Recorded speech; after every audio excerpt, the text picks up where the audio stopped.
So yeah, I was really excited. Just, I figured with Andy being a big fan of Splotter and with it coming with that merger attorney, I figured it'd be really interesting. So Andy's an interesting bit of a gamer to deal with because he has specific sort of quirks, like the fact that he hates any deck builder that forces you to gain cards to your discard. He wants the cards right away.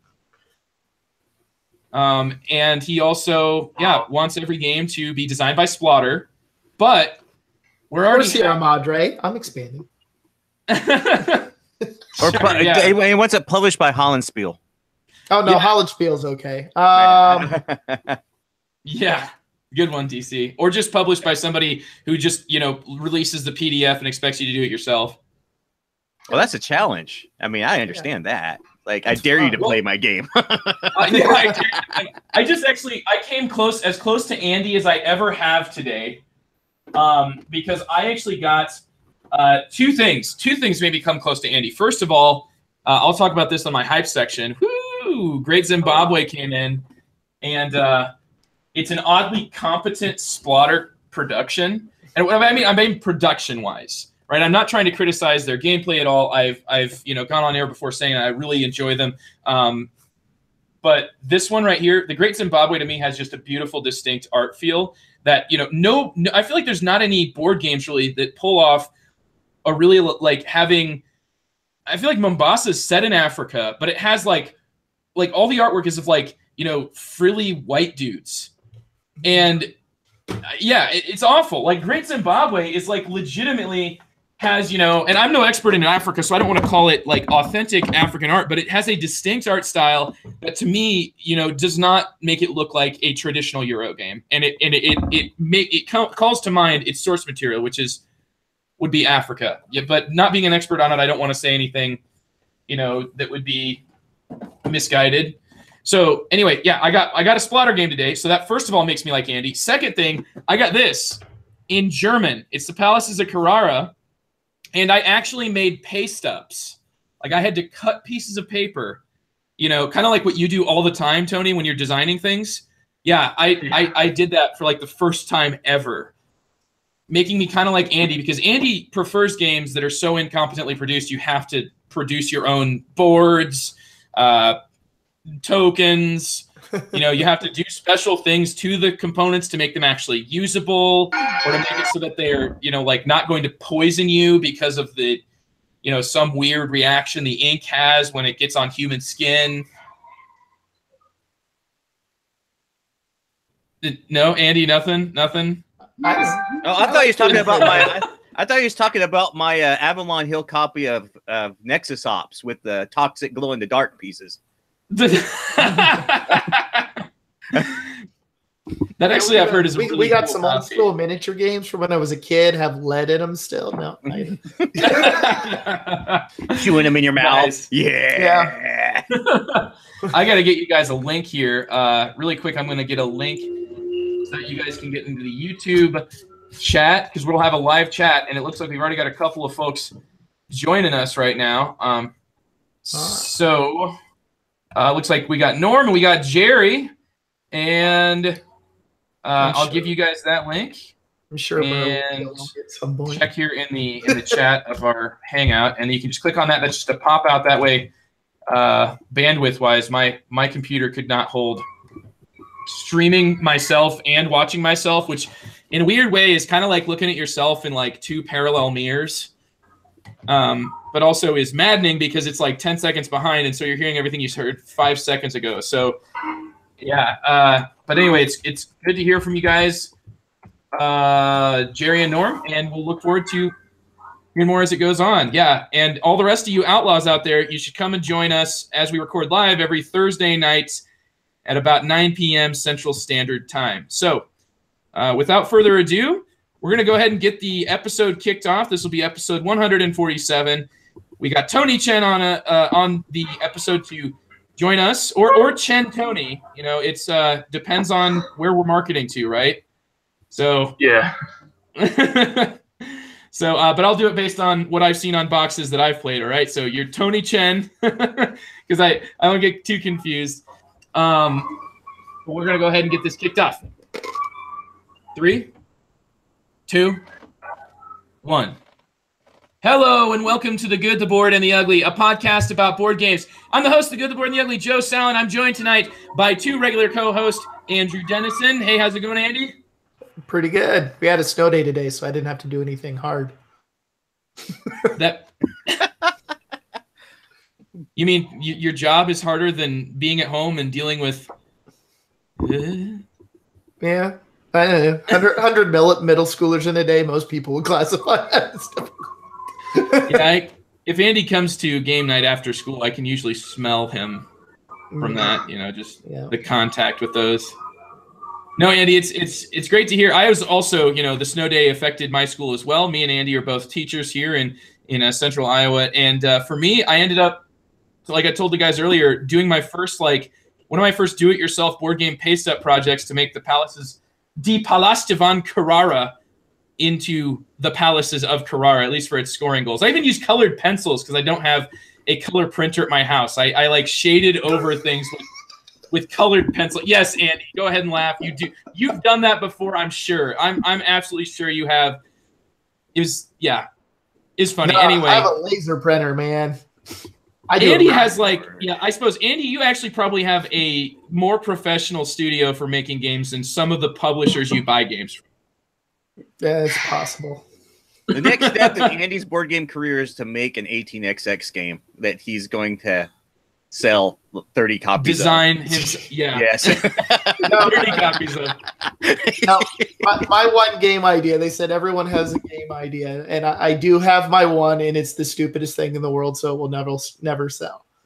Because I want to make it probably would.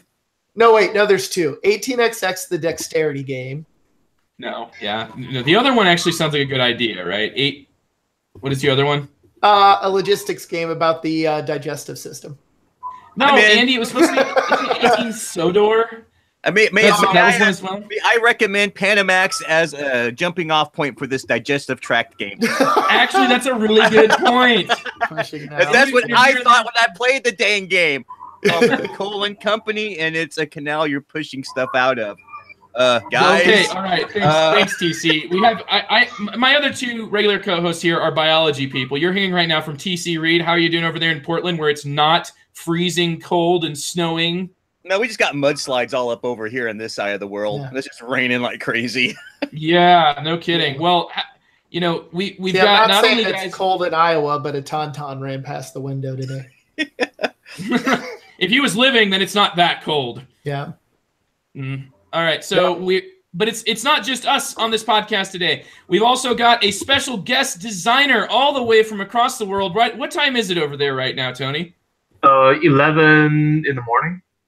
11 in the morning. Wow, yes, 9 p.m., 11 in the morning. You just heard from Tony Chen of Monsoon Publishing. He has designed Iberian Rails and the upcoming Warriors of Jogu. Tony, thanks for joining us. How you doing? Yeah, good. Thanks for having me. So we are going to actually be interviewing Tony during our episode's topic section. We're expecting – I just really want to hear Tony's background because he was selling a Kickstarter on the opposite points that I've normally seen, and something I really respected, and that was this game was designed and developed by over 300 playtests. When I saw that, it was like, whoa, nobody sells Kickstarters based on actual gameplay. That's unheard of. You can't do that, sir. That's illegal. But it was so wonderful, and I thought it was such a nice change of pace and something that really spoke to me and where I am as a gamer, and that's why I picked up Iberian Rails, and after the product came in, I thought, I want to pick this guy's brain. I want him on the podcast. And Tony, thank you for agreeing to do that. Yeah, thanks for having me. It was a pleasure. So weird kind of similarity. My best friend from where I grew up in small town Iowa, his mother was from Taiwan and happens to his family member actually lives in the same place that you live, Tony. So weird, how many degrees of Kevin Bacon can you have? So I sent him a picture, and he now lives over in New York City. But anyway, I thought that was just crazy, that the packages that come from you come from the same place that my buddy goes and visits family over there. Yeah, it might be the same post office. Yeah. That'd be crazy. So small world, I guess. All right. Well, Tony has got a review on here that he's going to be doing, and I actually would like to hear from you, Tony. We are going to start into our review section here in a second. Before we do that, let's quickly thank our sponsor, Game Surplus. Check them out at gamesurplus.com. They have a special podcast pick section where not just me, I asked the guys to give me some games, and we all gave Carmen from Game Surplus a listing of the games that they carry that we really like and think there are going to be good purchases that people are going to be very happy with. They put that onto that list. And now, because you're listening to The Good, the Bored, and the Ugly, you can get the coupon code to get 10% off anything on the podcast picks for The Good, the Bored, and the Ugly. If you go add those things to your cart when you check out, the code is Good, Bored, Ugly Picks. That's all one word, no spaces, Good, Bored, Ugly Picks. So go check out some really great games there, including the brand new Gaia project, if it's still in stock. I have no control over that, but Spirit Island, Gaia Project, the biggest games of the year are at Game Surplus, and you can get those games and get them at a discount. And we thank you. So thanks so much to you listeners, and that's something that we offer to you. So now let's go into our review section here. Let's hear from you, Tony, because I am quite excited to hear you tell us about it's like Orleans, but it's I've heard so many different comparisons to it recently. And I want to hear from your perspective what you feel about a South American game from a man with South American experience. Yeah, I lived in South America for 6 years. Uruguay and Paraguay. Mm-hmm. Combined. About Altiplano, I've only played it twice actually, but I want to compare it to Orleans. Yep. Well, first off, like there's some the smaller differences is in Altiplano they have a discard pile. Mm-hmm. So when you use a tile, you put it in your discard pool first. Okay, then, so you're telling me that like when you use a tile in this game, you're actually going to get rid of it, meaning it now goes to like being available to everybody. Whereas in Orleans, which is like a bag builder. No, not like it's a personal discard pile, but like it's actually like Dominion. Oh, I got you. So it's almost like they took the elements that made Orleans different, were that it was like all about this bag builder that's different from Dominion, and now it's like we're gonna make this more like Dominion. yeah. You shuffle through you cycle through your deck properly. Like you'll see everything once, and then you reshuffle. Whereas in Orleans, it's like you shuffle everything back, even though there's still stuff left in the bag. So like technically, like you could like never draw something. Mm-hmm. Like ever. Absolutely, yeah. And if it's me, anytime I get one of the wild tokens, the golden ones, that never comes out of my bag. Yeah, but now it's like Dominion. Everything will be drawn, like you'll see it once through the cycle, and then you shuffle it back in. Okay. Like some people like that. Like I see a lot of people who like Orleans. They like that part of Orleans or Orleans, but like I actually think like the way Altiplano does it kind of makes sense. It's kind of like that's how Dominion does it. Like everything, you make sure everything gets seen once. And I think it might be a little bit more necessary in Altiplano than it was in Orleans. Okay. Because like in Altiplano, you get some really specific discs. So you really need them. Yeah. So you're counting on them. Yeah, I think you can really screw it up. Like if you never draw them. Whereas in Orleans, I think like it doesn't have that super specific thing going on. Sure. And, I get it. So, were you a big fan of Orleans? Were you a big fan of that game? I like it. I don't think I'm like a super fan, but like I like it. Okay. Yeah. And then, so aside from, of course, like alpacas, which makes everything better, of course. And you'd know this, being Right. Yeah. spent so much time in the Andean highlands, right? But aside from alpacas, would you call this heavier or lighter than Orleans?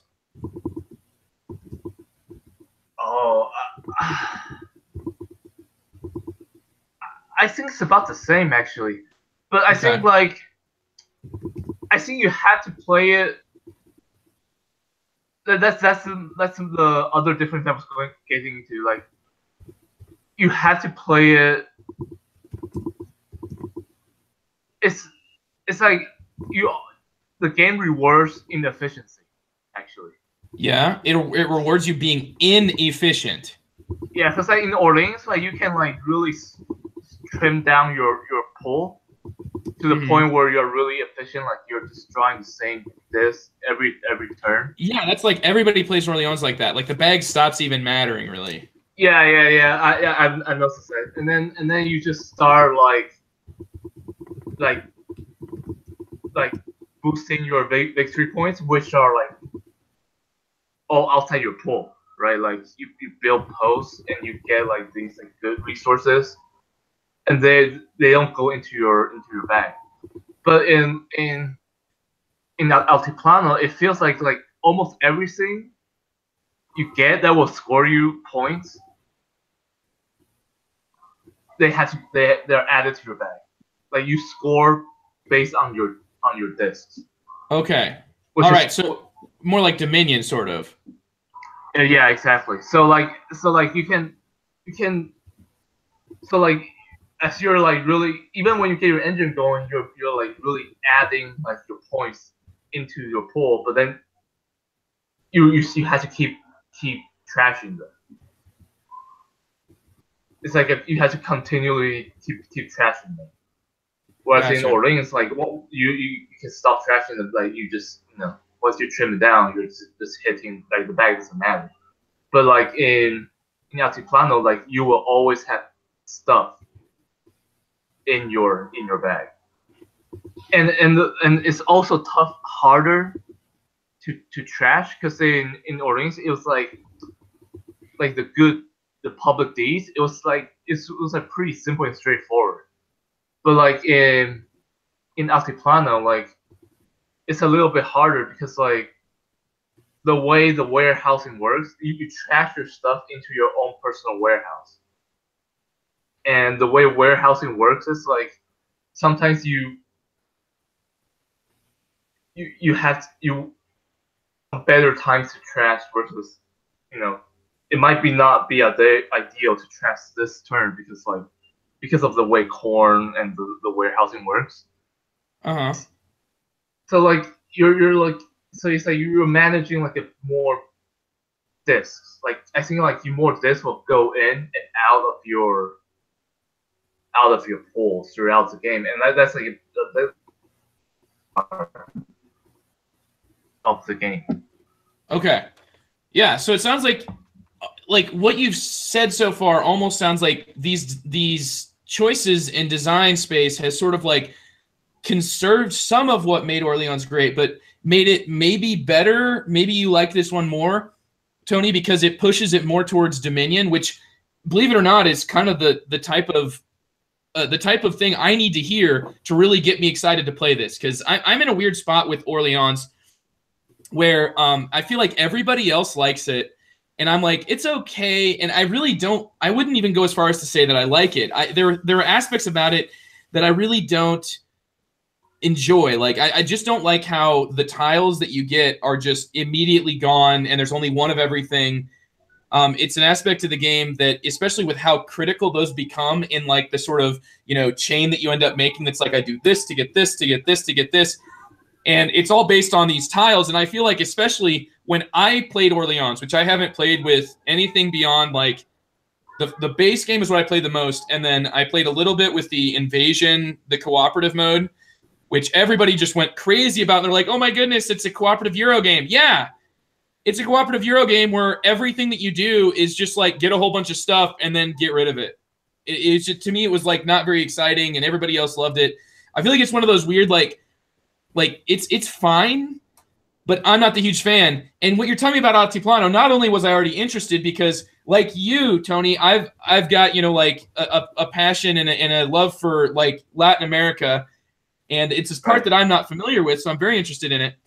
But also like the design choices that have pushed it kind of closer to something that would be, you know, like the aspects about Orleans that were different from Dominion, especially when it comes to the bag. Like I would rather just have it be worked through a deck. You know, that's just kind of where I'm at. Like, you know, the fact that you could have the same token not come out is something I never enjoyed. But it sounds to me like now you no longer have that, and instead you're going to be adding things to your bag that are going to be worth points.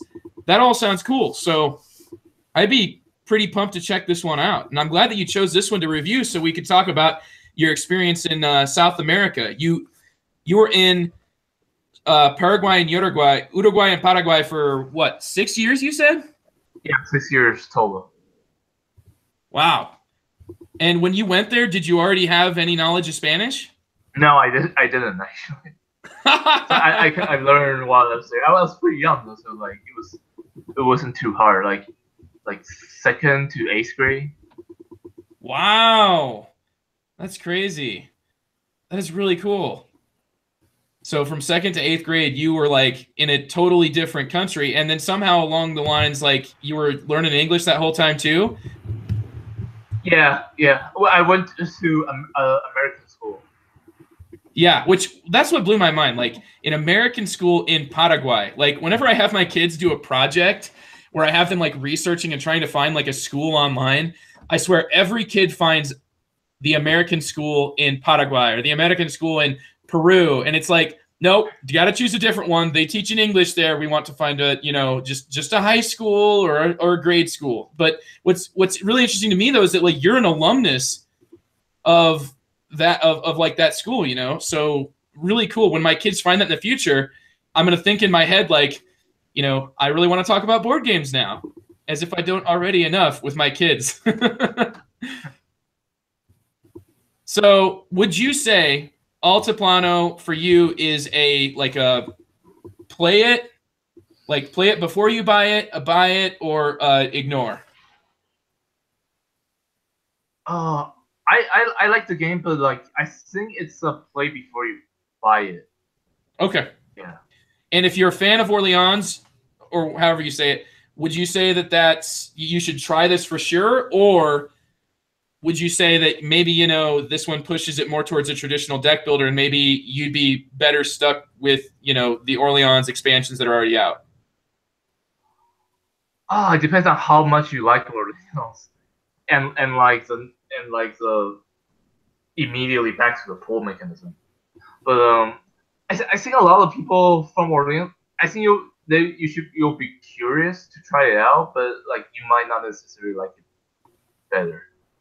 Mm-hmm. Sure. For me, I like the Altiplano better because like I just like I just feel like the bureaucrat deck or the garden deck, so to speak, is more interesting to play than like a streamlined chapel deck. Oh, okay. Sure. Yeah, so instead of just like cutting everything down to nothing like Orleans, you like having to keep these pieces and having to find uses for pieces without just being able to trash so easily. Okay. Yeah, like you have to find a way to keep yourself inefficient, but then like find stuff to do every turn. I feel like that's more of a challenge in a way. Like. Yeah, I can appreciate that for sure. Cool. Well, TC, Andy, either of you guys, I mean, Andy, I've heard, you know, I think that we're giving Andy the cold sweats just using the word Orleans in a sentence around him. The bag. No, the bag didn't bother me. Bag, yeah. What bothered me was I couldn't burn Nate's buildings to the ground after he took the building I wanted. Mm-hmm. Well, you and I have the same complaints there then, Andy. That's another thing with the Altiplano is like the buildings, you know, like the extensions you add, right? Yeah. It was Orleans is like along with how you can trim down your floor, like, and then the buildings you build is like can get pretty deterministic because they're all available. In Altiplano, like it's kind of like Small World. Like they have this queue, and once you and they slowly become available through the queue. So like it's kind of like there's kind of like a random setup in that part. So like you won't be able to buy whatever you want. Like it depends on the game and how they come up. Yeah. I think my biggest issue with Orleans anyway was that, and I only played it once because I just was not a fan, but I think one of my biggest issues I had was it just seemed there were like 2 or 3 really good buildings, and because the person who was randomly chose first, you know, or the person who knew that they were that good, just the person who knew the game. And so I was the last one to ever go after a building, and I just kind of looked through them. I'm like, these do not look equivalent to the awesomeness that you have taken from me. I want that. I want what he's having. Yeah, I don't know. Yeah, that was also my time period when I was switching to game. Like, I was starting to prefer games that just allowed a lot more interaction, I think. So I can see why it's popular, but yeah, it's not for me. TC. I played it once, and it was a deluxe Kickstarter version. Yeah, I played that one too. And then I never played it again. Yeah, that was me too. I honestly couldn't remember to tell you anything about that game except I remember reaching in going, I really want a knight. And I never got a knight. Is that Orleans? Well, TC, you love randomness though, man. Come on, that's randomness. Well, like we don't have any knights today. Today you get a monk instead. Well, that's fine. I guess give that monk a sword. Send him to the battlefields. I actually find it more intriguing when someone has to draw a communal bag that's going to screw them, like Arkham Horror. Oh, you get to reach into this bag now. Okay. Oh, that's what they needed, a mechanism for you to put discs you want in other people's bags. Yeah, there you go, man. They give us some real interaction. That would be it. Like, Dominion has interaction. You want a nice lean bag, do you hear? Take another farmer. Have fun. Or 2 or 3. There you go. I'll go sprinkle that around. Yeah. I also remember I had metal coins. Okay. Yeah, it did. I had the deluxe version. I ended up trading it when I didn't realize that it was in such high demand. I just traded it for like a regular game. Yeah. Because I was just like, yeah, it's a game that doesn't really do anything for me anymore. But, you know, and the thing is, though, there's a lot of people that love Orleans. And I do. Yeah. It's totally anything. Yeah, it is. It's like, for me, though, it wouldn't have to do much. I think all it would have to do is just make it so like these tiles are ones that you could like use or something. There'd have to be some sort of design that's not just like, oh, take this action, choose from these available tiles, and now that's yours and nobody else can get it. It's like, with that being the design, nah. I mean, I don't know. So anyway, maybe it's just I get hung up on that. Maybe but yeah, totally a me thing though. I get hung up on that. So I do want to try Altiplano though, from what you said, Tony. I think you've sold me on really wanting to get that one tried, but before it gets buyed. I'm on team. All right, let's team llama though. I'm not okay with alpacas. Oh, this is the game with the alpaca first player token, isn't it? All right. If anybody... Yeah, I love that. It's cute. My wife adores alpaca, so I'm imagining this game is going to hit our collection at some point. It's got an alpaca first player. Awesome token. It is a pretty cool looking token. I want to just. I'm not helping. I'm sorry. I'm feeling a bit snarky tonight. Don't worry, TC. My snark's gonna come out when it's your turn. Don't worry, man. It all gets paid back. Like you said, revenge. You know, there's gonna be some revenge. Don't worry about it, buddy. Hey. All right. I'd like to quickly recognize a guy who's in our chat right now, Norm. His son Daniel went to his checkup and is cancer free. So that's a really big deal. I'm super pumped. And yeah, and that's from the Daniel and Daddy, where if you check them out, they do YouTube videos together. Daniel is just, you know, a beacon of light and joy, especially in these cold times that we deal with, me and Andy are dealing with. You guys don't get to share in that, but it is something that certainly, though, can lighten up anybody's day anywhere to know that. So, yes, tell Daniel to keep that fight going. He's got a lot of people on his side. All right, now let's hear from TC. Oh, me? We're not going to talk about Andy first? What do you know? Oh, let me draw on the bag. Oh, look, the name, it says TC on here. Okay. We're going to talk about my review game? Is that what we're talking about, review games? I mean, I got distracted with Orleans. Okay, I wasn't sure where we're at. Your review your game, TC. Yeah. Okay. No. Hey, hold on, TC. Let me check in my can here. It says TC. It says TC in my can. Oh, sweet. Okay. Well, my I don't know if I should call this a review or call it my penance, because this review has to come with a little caveat. Now, I'm going to be talking about Deadly Premonition, the board game. Now, this game, which I'm going to use loosely, it was based on a video game called Deadly Premonition, which is hands down, when it came out, I don't remember how many years ago it came out, was the most bizarre thing I've ever seen in my life. It was, if you're not aware of it, Google it, look it up. I sent you guys links to it. I think Joe actually looked through it and was silently horrified by the whole thing. And what I did was that year when I played this game, I was like, you know what? Everyone that owns an Xbox 360, because this was a 360 exclusive, is going to get a copy of this video game for Christmas or forever. But the problem was that every GameStop in my area only got one copy of the game. It was only $20. So I went to like 5 different GameStops and like picked up the game. And I sent them out to my friends. One of my friends noticed that this game was a Kickstarter, and it said, you know what, TC, to pay you back for that Christmas you gave me the video game, I'm giving you the board game. And sure enough, just in time for Christmas, I got a copy of the game, and he actually came over and made sure I had the opportunity to play it. Now, I did look this up on the Kickstarter website. It actually made quite a bit of money, surprisingly. It was, let me scroll up here. It was like 240,000, I think is, no, it's not that much. Hang on. $148,511 out of a $50,000 stretch goal, which means it made all its stretch goals. Now, the stretch goals of this game were amazing. It comes with a coffee cup right here. See, coffee cup, right? It comes with a soundtrack to the game. I kid you not. Soundtrack to the game. Which was described in the review that you shared with me as the most inappropriate soundtrack of all time. It comes with postcards, which I'm probably going to send to you guys if you're ever dumb enough to give me your physical addresses. It came with a cloth map, which is the quote-unquote board, because this is not a board game. This is a card game, and a very bad one at that.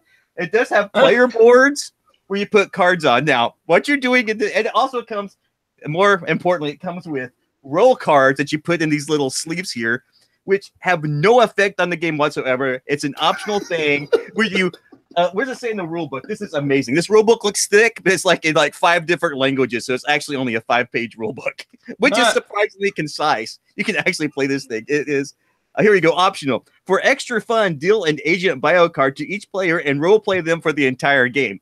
Guess what I did? Yep. I role played the entire game. Because the character I got was a sheriff who, for some inexplicable reason in the video game, just like man pumps the whole game with like weights. So I'm just like, oh, yeah, I'm going to draw this card. Look at me. Look at the guns. Yeah. So what you do in this game is you're randomly selected a role. You're either an investigator or one person's the killer. Okay. And you're supposed to deduce this somehow. How, I don't know. You're each given a board with 8 characters, and they start and they're suspicious.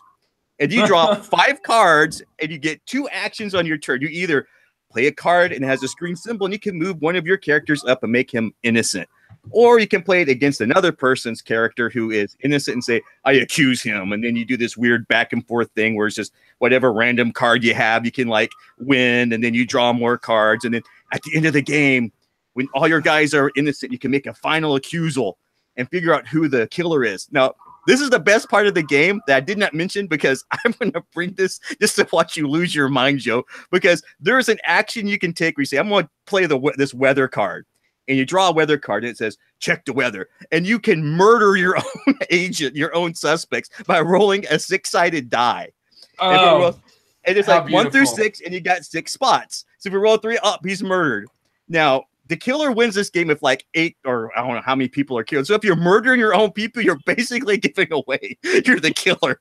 And you can't kill other people. You can just kill your own suspects. Is it like random though? So can you actually? You just do this. It's a random card. You get a random card. You draw a random card to roll the die, which is random, to try to kill one of your guys. It's like this. So you're like giving it away horribly. Yeah. You're like, but what's really funny is that you just want the game to end anyway, so you're killing your own people just to take yourself out as quick as possible. So people are accusing you, TC, you're the killer. I'm like, no, I'm not the killer. I just want out.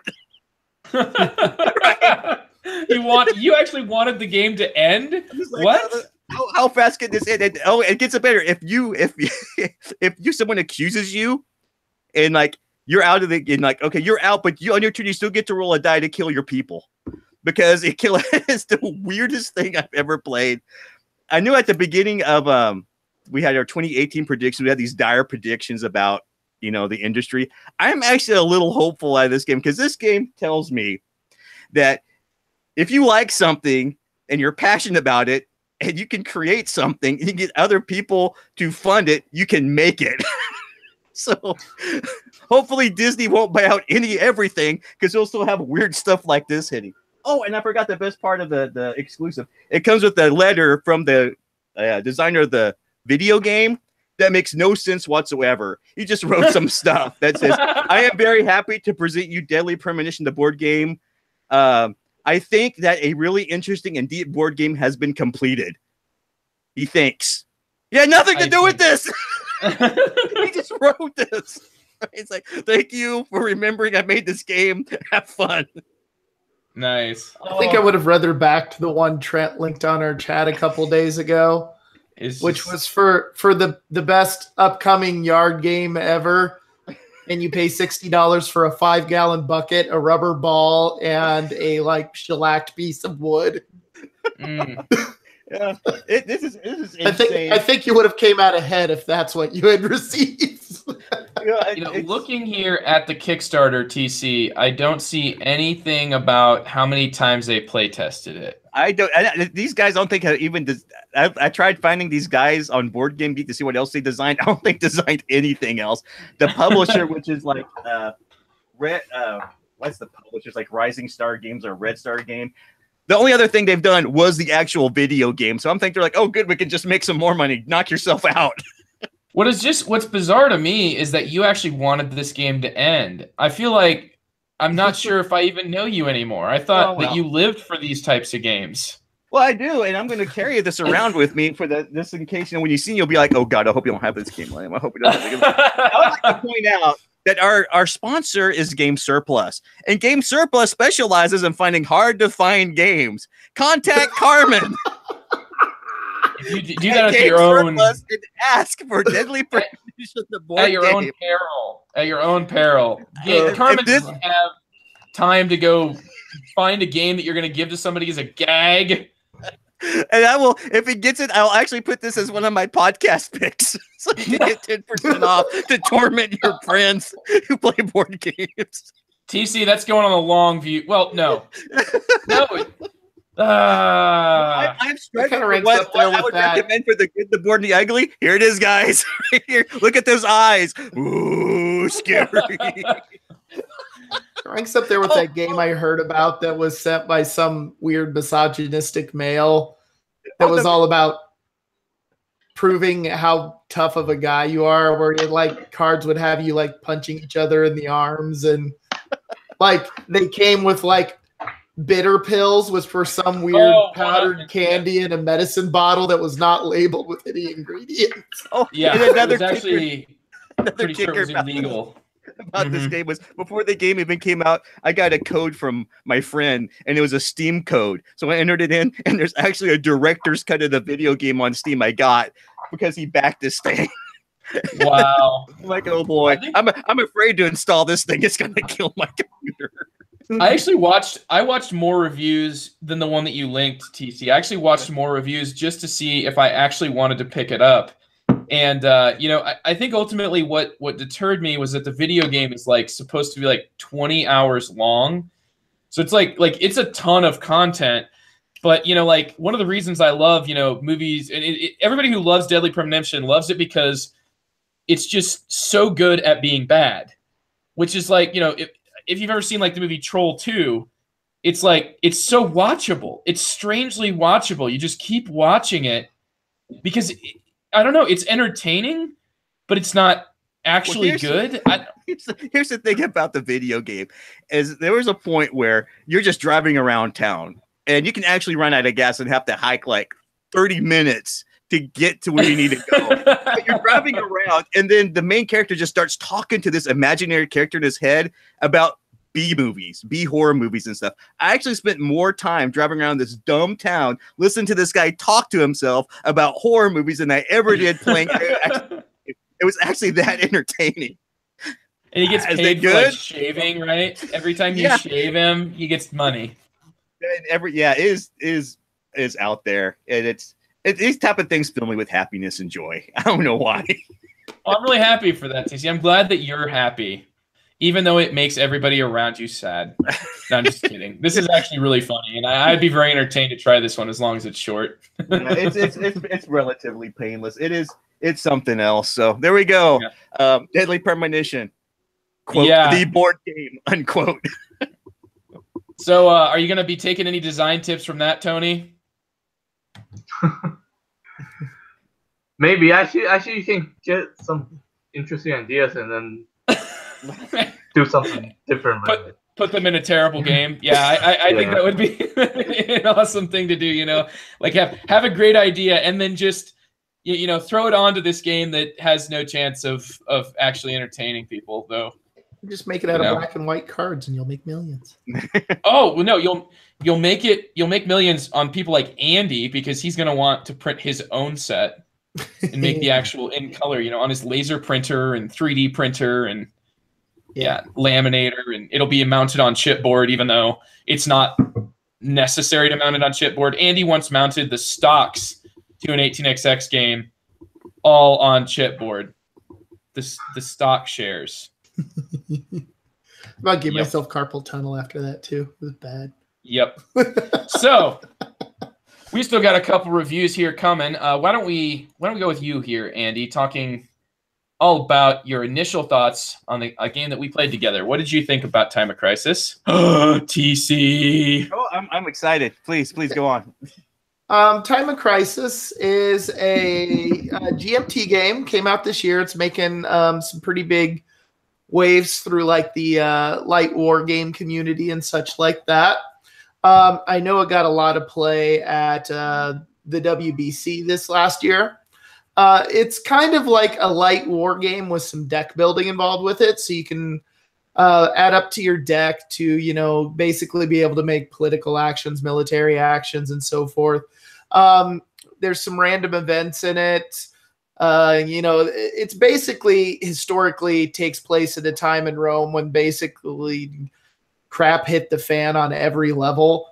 And so there's just a lot of things happening, barbarians invading, horrible stuff happening, and that kind of thing. But very much, the way to describe it is it's a very light war game wrapped up with some Euro deck building. The only difference is like you can pick which cards you want. So the deck building to me feels a little more like it was in Tramways than say a Dominion, to where you cycle through your deck, but you get to kind of determine how you want to cycle through that deck. And that was very neat. It's a little asymmetrical in that you can become emperor. You can set up pretender empires. That's going to determine how many victory points you get. And like the first 1 to 40 in the short game or 60 in the long game is going to be the winner. I thought it was really interesting. I really enjoyed it. Even the dice combat, that kind of stuff doesn't really bother me when it's in a combat setting. You could have a streak of just god-awful rolls on the dice, which could make you have a very bad day, but quit recruiting crappy legionnaires, I guess. I don't know. No, I honestly, I really enjoyed it. I think, though, for this game to shine, you would need to get a group of people that would play it several times together, because I think where this game's going to shine is once everyone has the rules down and you start playing the players versus playing the system, I think that's where this one would be a whole lot of fun. So anyway, that's kind of my thoughts on Time of Crisis. I want to get a few more plays of this one in because it's definitely an interesting system. Oh, well, good. I was expecting something else. No, I actually got into what I said there. I mean, I'm okay with randomness. No, it's the thing is, I'm okay with really how Andy described this. I think that for me, like, I do believe that once you get the system down, like, it's going to be good. But I think that it's going to take several games to get to that point. You mentioned that, TC, when you first talked about it. Like, I mentioned you were playing rules wrong. It's like 6-7 games in. Yeah, it was like, I think the 10th game before we go, I think we got everything right because it is a very, very procedural game. But I actually got a game of this in Wednesday in preparation for this. And oh, man, it was such a fun beatdown. We were just in each other's faces the whole game. It was great. It was, oh, wow. There is, yeah. I agree, Andy. The more you play it, the more you get the rules, and the rules you're just like, okay, I'm gonna try these. What's great is you can, like, since the card, once you're buying your cards, it's small. There's like only 1, 2, 3, 9 cards, I think. Totally right. You can it makes it so you can like try different strategies with the game on the board. Because they fuel actions, though. There's like limitless possibilities. Because you're using. I went like all blue this time, and I was just like, I would get in a territory and I would take it politically just enough to score the points, and I'd get kicked out, but it didn't matter because the guy would come out, and I just went in and took something else. And I had like, at one point, I had like 5 territories on the board, but the next turn I got all kicked out, and that's fine because then I went for Rome, and I was pissing people off, and they were angry at me, and it felt good, and I ended up losing, but it was still a lot of fun. Yeah. Well, and the other thing is with this game, like, I could, in our game, for example, Trent played and kind of ran away with it, but I could go back and look and see why he was able. I'm like, oh, when he did this, instead of doing what I did, I should have been doing this to kick his butt out of Rome. That's why he won. Yeah. Everybody else was getting smoked by the barbarians, and Trent was the only person that did not get hit by them. It was literally like, there was a 1 through 4 chance that Trent was going to get hit by barbarians that would have been a significant amount and deterred him from actually like holding on to Rome. But then the 5 or 6 came up, and that ended up going to his biggest opponent to go for Rome, the other guy who'd been building up the basilicas that help you take Rome. And so it was like, once again, we see that the randomness of the dice, basically favored the guy who was already the only competition. I'm cutting you off. You got to know when to let territories go when the barbarians come. There was a time when I got hit by barbarians hard. I just let them have it. I spent 2 to get my governor out of that territory, and I went right in and I took another territory from someone who wasn't getting screwed up. And then I went through and I took Rome, and the 2 other people on the board did not like that, and they took out my territories that were exposed. Yeah, with the barbarians, you just got to know when to let go of stuff and go. It's very similar to Indonesia in that respect. You can't. It's like, you want to buy it for all this money? Fine, take it. I'll reap the rewards of all this stuff, and I'll turn for around. Sure. Any auction game, and it goes the same for like Iberian Rails. You can't be in love and married to your company, your stock. I mean, otherwise it's you're going to end up overpaying and being in a difficult position, right, Tony? Yeah, or sometimes you do. It depends on the situation. Yeah, of course. Sometimes you want to. No price is too high. In the Time of Crisis we did, though, like with the barbarians invading, that was mainly hitting 2 other players. Like, I could have stopped Trent, but I was like, I want to go kill a bunch of barbarians. I'm going to try that to get my points. And so I got then you realize that, oh God, Trent's like Rome, he's going to get 10 extra points after the game if I don't deal with it. And you're like, crap, it's like, I'm at 58 points of the 60 that's going to end it. Yeah, no, legitimately, I could look at exactly what 2 rounds and the decisions I made that let Trent have that game. Yeah. Like, and I even told Trent, I'm like, when you did this, I should have been buying level 3 blue cards and booting your little butt right out of there. And that's the great thing, is that there's the game is very freeform. I mean, it's not telling you what you need to do. I mean, you're like, all you need to know is like, don't let someone hold room for more than 2 turns. That's key in that game. And you got to get like, dude, I got barbarians. Someone needs to deal with this, or I'm going to lose this. I'm going to take Rome. And then like, okay, well, I want to take it from you. Just, if you let someone sit on Rome for more than 2 turns, it's bad news. For sure. Well, thanks, Andy, for that review there, your initial thoughts on Time of Crisis. I'm going to go ahead now and give a review of one of the nominees for the Spiel des Jahres in this last year in 2017, and it's by Reiner Knizia, called The Quest for El Dorado.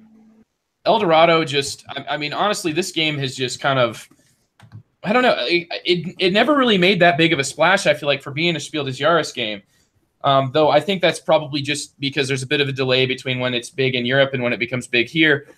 Basically, what you're going to be doing is you're going to be building a sort of a map that's like a linear map where you're trying to go from the starting tile, go through several like multi-hex tiles. Like we're talking big chunky tiles with lots of spots on them, and usually several different sort of paths to take you that will differ based on like how difficult they are and also what type of movement you need to get through them, with your ultimate goal being to get to El Dorado. And it is a race game, so there's no points to count up. It is just whoever gets there first wins.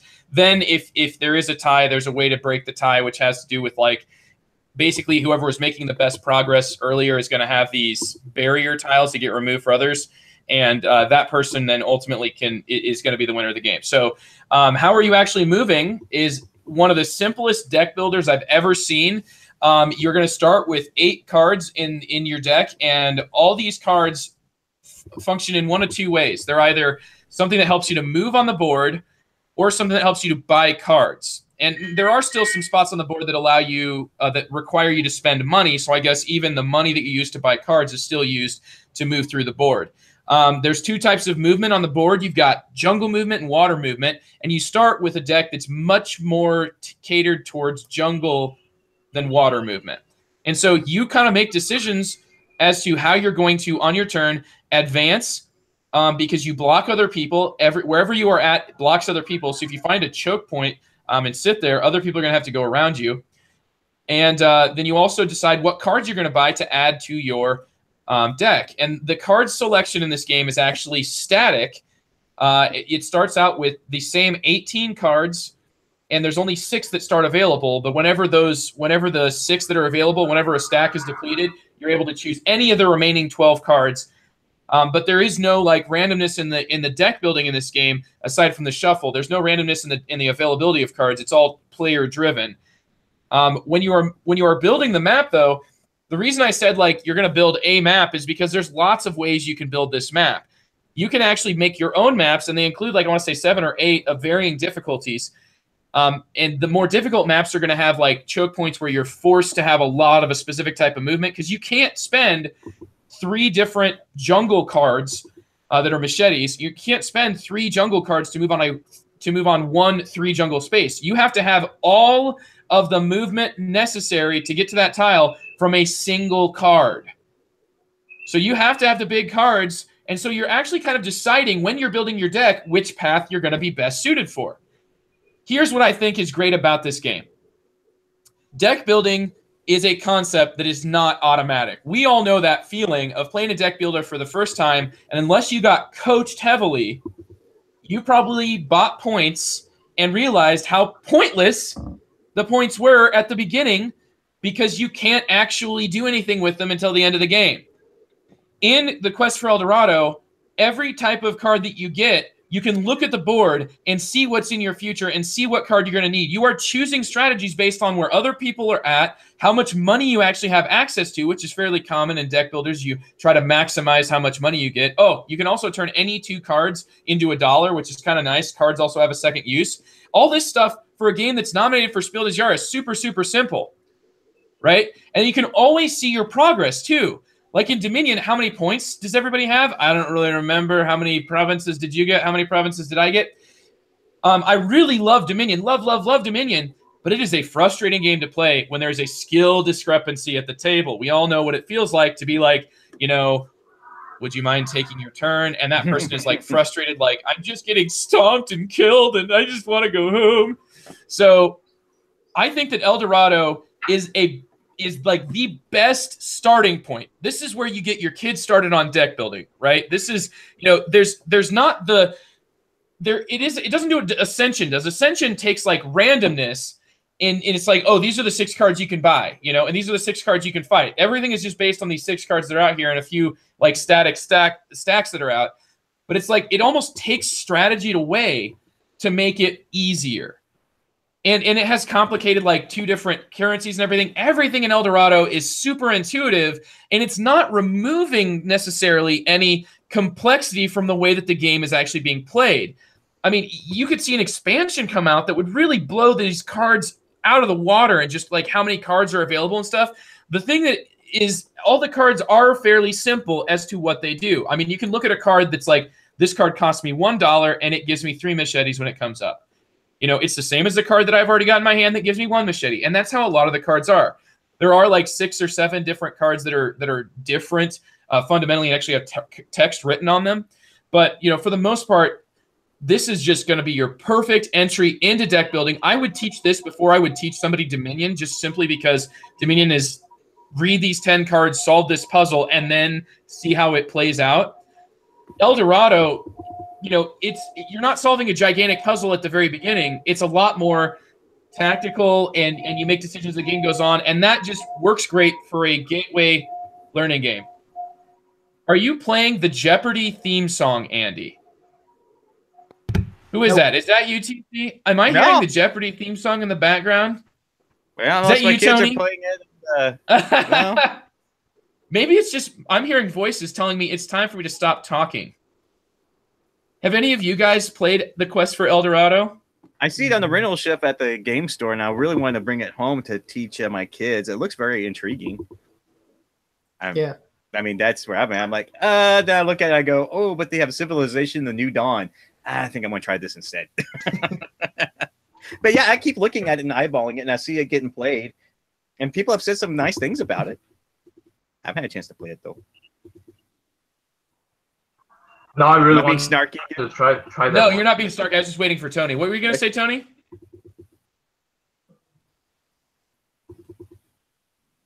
I really want to try that game.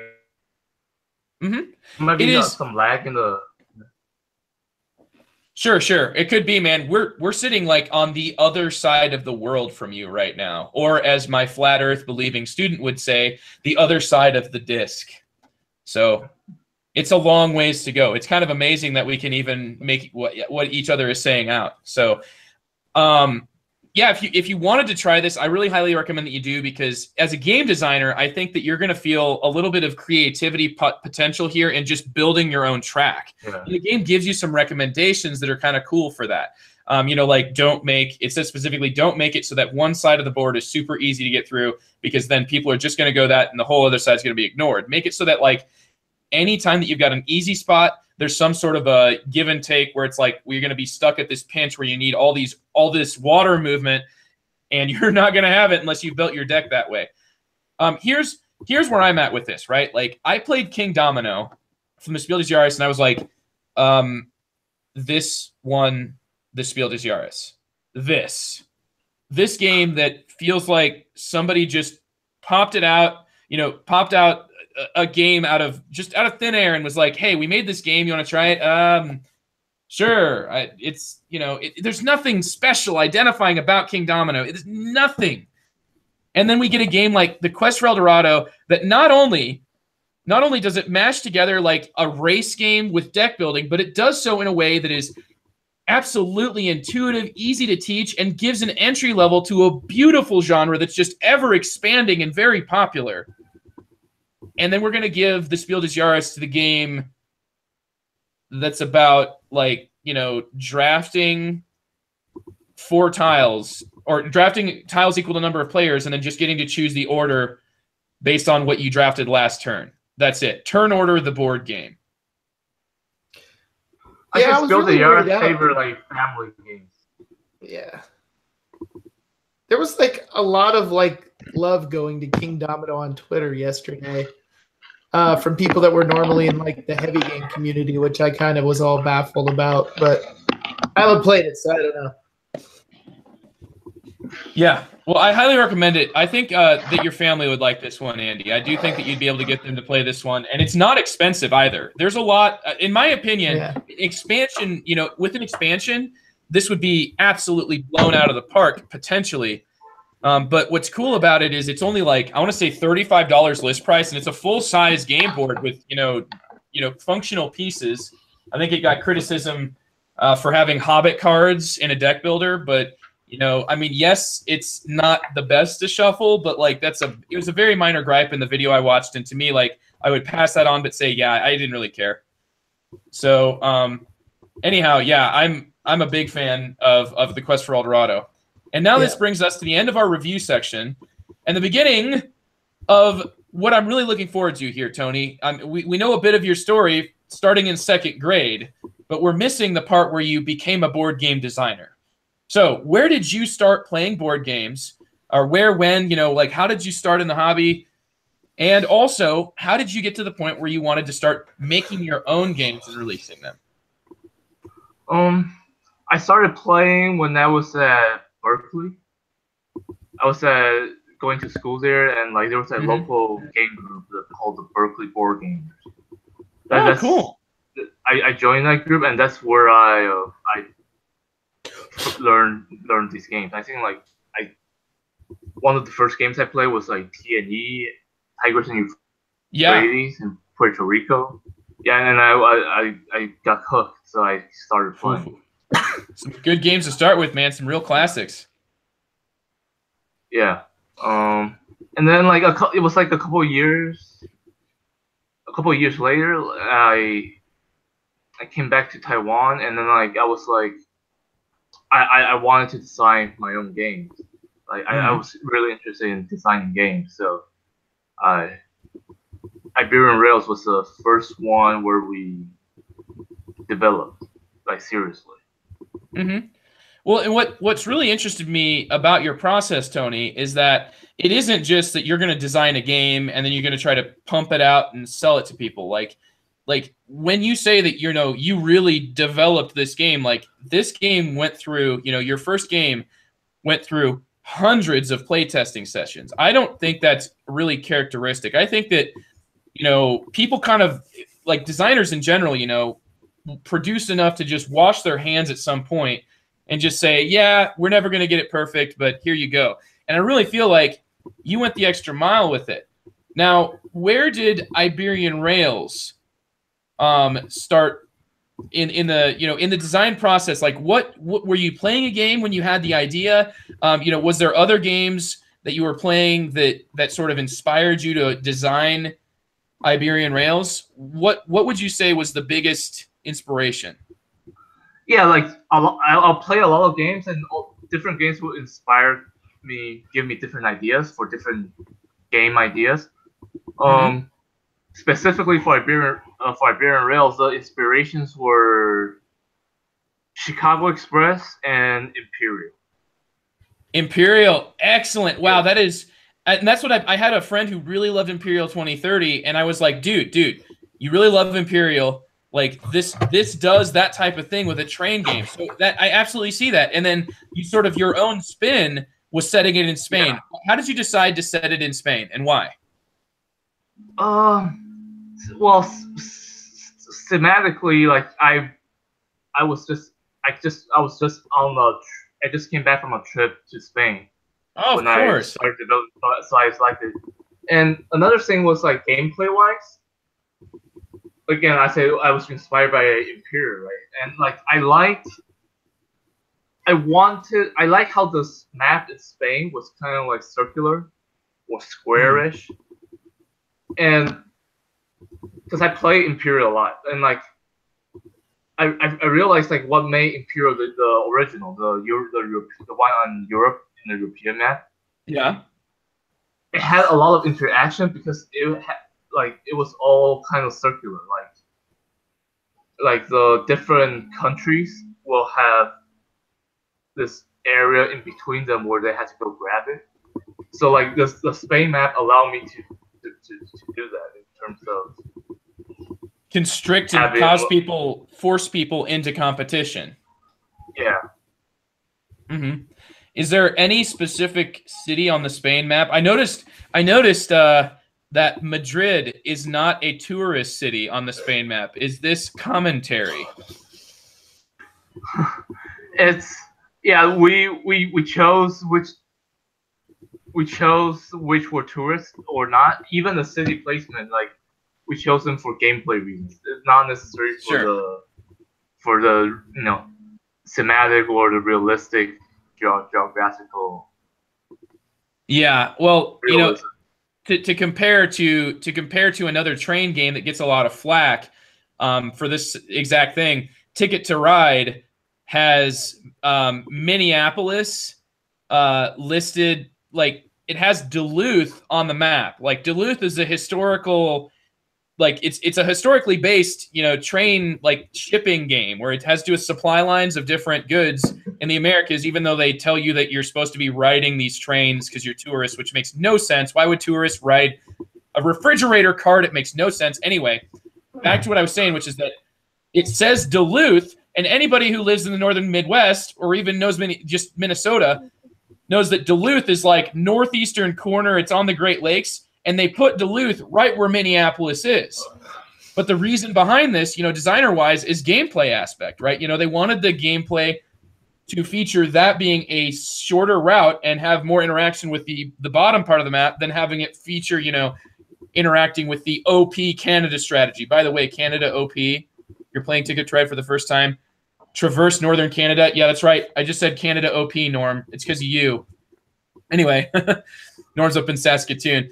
Well, he might still be in Philly, but he's in Saskatoon. I know he lives there. So the thing is, though, gameplay-wise, what you said makes perfect sense. So I get it. But when I looked at the map, I went on a recent, my wife and I went on a recent trip to Spain as well, which made this even cooler to be playing from that perspective. Every single city has, a defining architectural characteristic that just made each of these little nuggets, there's like so many pieces of artwork on the board itself. There's like 50 cities, and each one has defining architectural characteristics. So I love that. And the cities were in the right places, generally. I mean, I didn't feel like, there was a, they're all kind of relative, right? It's a hex map, so it's not nearly as specific as like this dot on the map. But like it reminded me of walking through in Seville. They have this area that has, tells you, well, it has like kind of like little art decorated tiles and stuff from every state in Spain. And it really reminded me of when we walked through that. And it was so hot, my memories were able to be forming. But it was just cool, that they had this where they paid homage to all the different areas in Spain. And I think it was tied to like some Olympics that had happened there in like the early 1900s. So it reminded me of seeing all that stuff. It was really cool and worked for me and my trip. And I had that same passion, Tony. So it worked on that level. But it's the gameplay that keeps me coming back. And what you've not mentioned yet is the roles that you added to Iberian Rails. Okay, you took Chicago Express, and Imperial, like games where shared ownership propels the game systems to create unique and different situations, unique and novel situations. But that's not all. You're also going to be interacting with personalities like role selection. Where did the idea for that come from, and what was your goal in adding that to the system? Actually, when I first started designing the game, the motivation wasn't actually, okay, I'm going to design a share game with roles. That actually came like later. At first, like we actually experimented with like special abilities that you bid on, kind of like Evo like. And so you like bid on this special ability cards that you will be like one-time use. But then like that didn't work out too well, because like it kind of took longer than it had to, because like the game already has a lot of options. So you're bidding on the abilities, which just added more. Like, the bidding needs to be exactly. Yeah, there's only in the game like going to be like 20-ish auctions, right? Because that's how many shares there are. I totally see where you're going. Yeah, the companies are already doing a lot of the auctioning, and then and then we were originally we had like at the beginning of each round it was an auction, just like EPO, right? So I feel like instead of doing that auction, we made it simpler where you were just gonna pick a character. Sure. Well, and when you did that, though, it was very complicated, Tony. You actually gave yourself a huge task. You now needed to balance all of those things, because now you can't just say, oh, well, you know, this will be situationally useful in every round. Now you've got to say, like, no, like, we don't want anybody going into this game and thinking that oh, you got that roll, OP, that's the only thing that matters now. Yeah, we did. I wanted to make sure it was like the rolls were not too complicated, useful in like a natural and organic way, and balanced. So we did. I knew going in we were gonna play test like the heck out of it. Before we introduced the rolls, like the basic options for the actions were the open auction, the closed auction, and if you want to build tracks, it was 10, 20, 40, 60, 90. That was like the standard building cost. So when we designed the roles, we kind of went off from that. Like the mafioso would have that. The mafioso, the hotelier, and the inspector would have that building cost. Mm-hmm. And the engineer, like his building cost would be modified based off of that. Mm-hmm. Right. And if you notice, like the hotelier, the inspector still have the basic building cost 10, 20, 40, 60, and 90. Yeah. But the mafia actually has 10, 20, 40, 60, 80. Huh. We changed that like kind of like 100 or 200 games in, because what we realized was that a lot of the times you want to take the mafioso defensively. Uh-huh. It's like mid game, late game. Like I really need to I need like a big building turn to push my company into like 10, 12 cities, like 9, 10, 12 cities. So, but then like I can only do that if like this other player doesn't take the mafia. Exactly. Yeah. I've seen it taken defensively, and I've seen that player who took it defensively win the game. Whereas had I been able to take it, you know, once you get into that once you get to those huge payouts, when cities, you know, for people that aren't familiar, we've kind of jumped in. You know, I have reviewed it. Check out my video. You know, the too long didn't read for any of that stuff, or just to be able to participate here. It's a game where it's kind of like a Chicago Express share game where people the players control train companies that are auction shares, and then they're going to use money in those companies to build 2 other out of their starting city and into other cities, with the hope of getting to a certain point where they hit 12 cities on the track, and that's like the biggest payout. And the payouts get exponentially bigger as you get to that bottom part of the track. They start to snowball big time. And then the game will end whenever somebody maxes out the track, or whenever so many of the train companies are actually out of stock. So, you know, that's the way the game plays. Now, the roles that we've been talking about a little bit that you've mentioned, you know, like building costs in this game are not tied to the specific map per se, like they are in a traditional Cube Rails game, you know, like Chicago Express. Instead, you're attaching those to the role. And like you said, you know, you had like a specific sort of template for like, this is the average building cost, 10, 20, 40, 60, 90.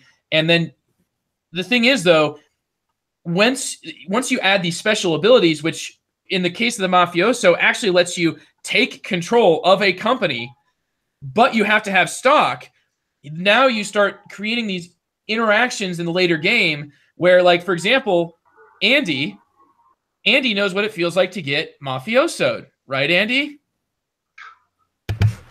Yeah, but it was all right. I did it to you the round after that. He did, and he actually hurt me really bad doing that. Yeah. I was ready to snowball up, and then yeah.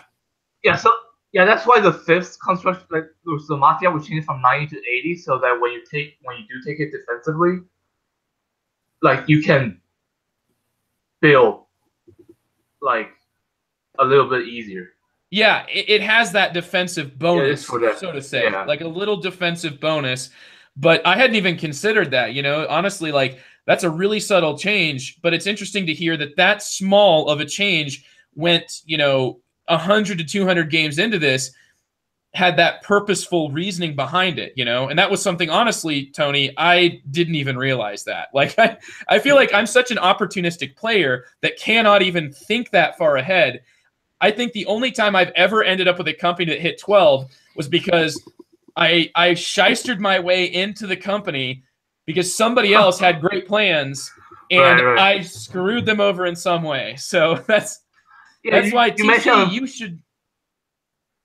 You mentioned a couple of good points, like the being opportunistic, and then the table grows exponentially. Like we designed that on purpose. We wanted to have like a lot of opportunities to be opportunistic and sabotage, and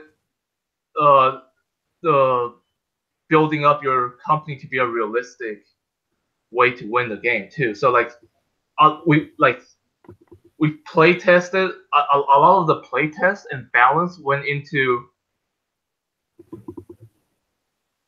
adjustment, right? Like we figured out like to make sure like the game, like building up your company is like a viable strategy, like is rewarded. Like, the payout table has to grow a lot really fast in the 10 to 12 city range. That's how we got the growth rate down on the payout table. Mm-hmm. So you wanted to be able to balance with players like just stabbing and undercutting each other, but also like let that player that has taken actions, has defensively taken the mafioso, they're still going to be able, their strategy, if they're able to execute it, is viable. That makes sense. Yeah, like if you somehow you can fend off all the undercutting all the like all the mafia, all the hotelier thing. If you do build something up, then it pays out. Mm-hmm. Absolutely. Yeah. That makes perfect sense. You've got so many different sort of angles and directions you can take, but what you've got, like you said, when you designed the map, you liked the way the Spain map gave you an area and a way to constrict players and force them into competition. I would say that the same goes for the way that you compete over the roles, which, can do anything from allow you to lay out some infrastructure that you can hopefully pay out big on later in the game, like in the case of the hotelier, or allow you to interact and actually take over other players' company for a turn, but of course by paying them under the table. So you've got thematic integration with those roles. So I mean, like, anybody who's ever looked at a train game and thought like, snooze, this game is just brimming with choices that feel like whatever you're going for. Like you've got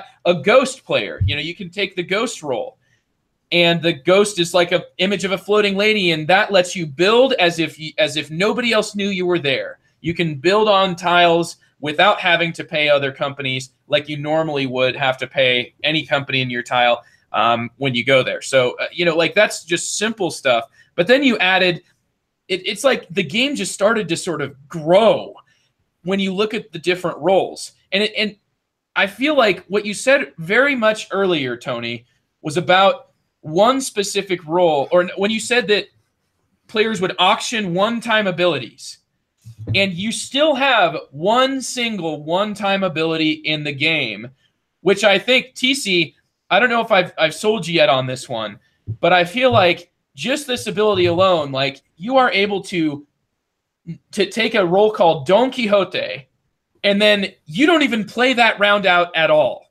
Like instead of you doing the role selection and then doing the company's option, no, there's no operating round. You just go right back to role selection because somebody took Don Quixote, and not only that, you get to nuke a spot on the board. It is like, it just turns the game entirely on its side in the round when that happens. And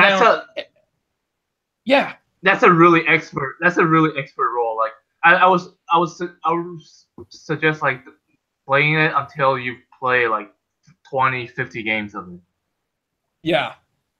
Because we found that out the hard way. That was the game. I believe that was the game that I tweeted to you about, and you told me that this has never happened before.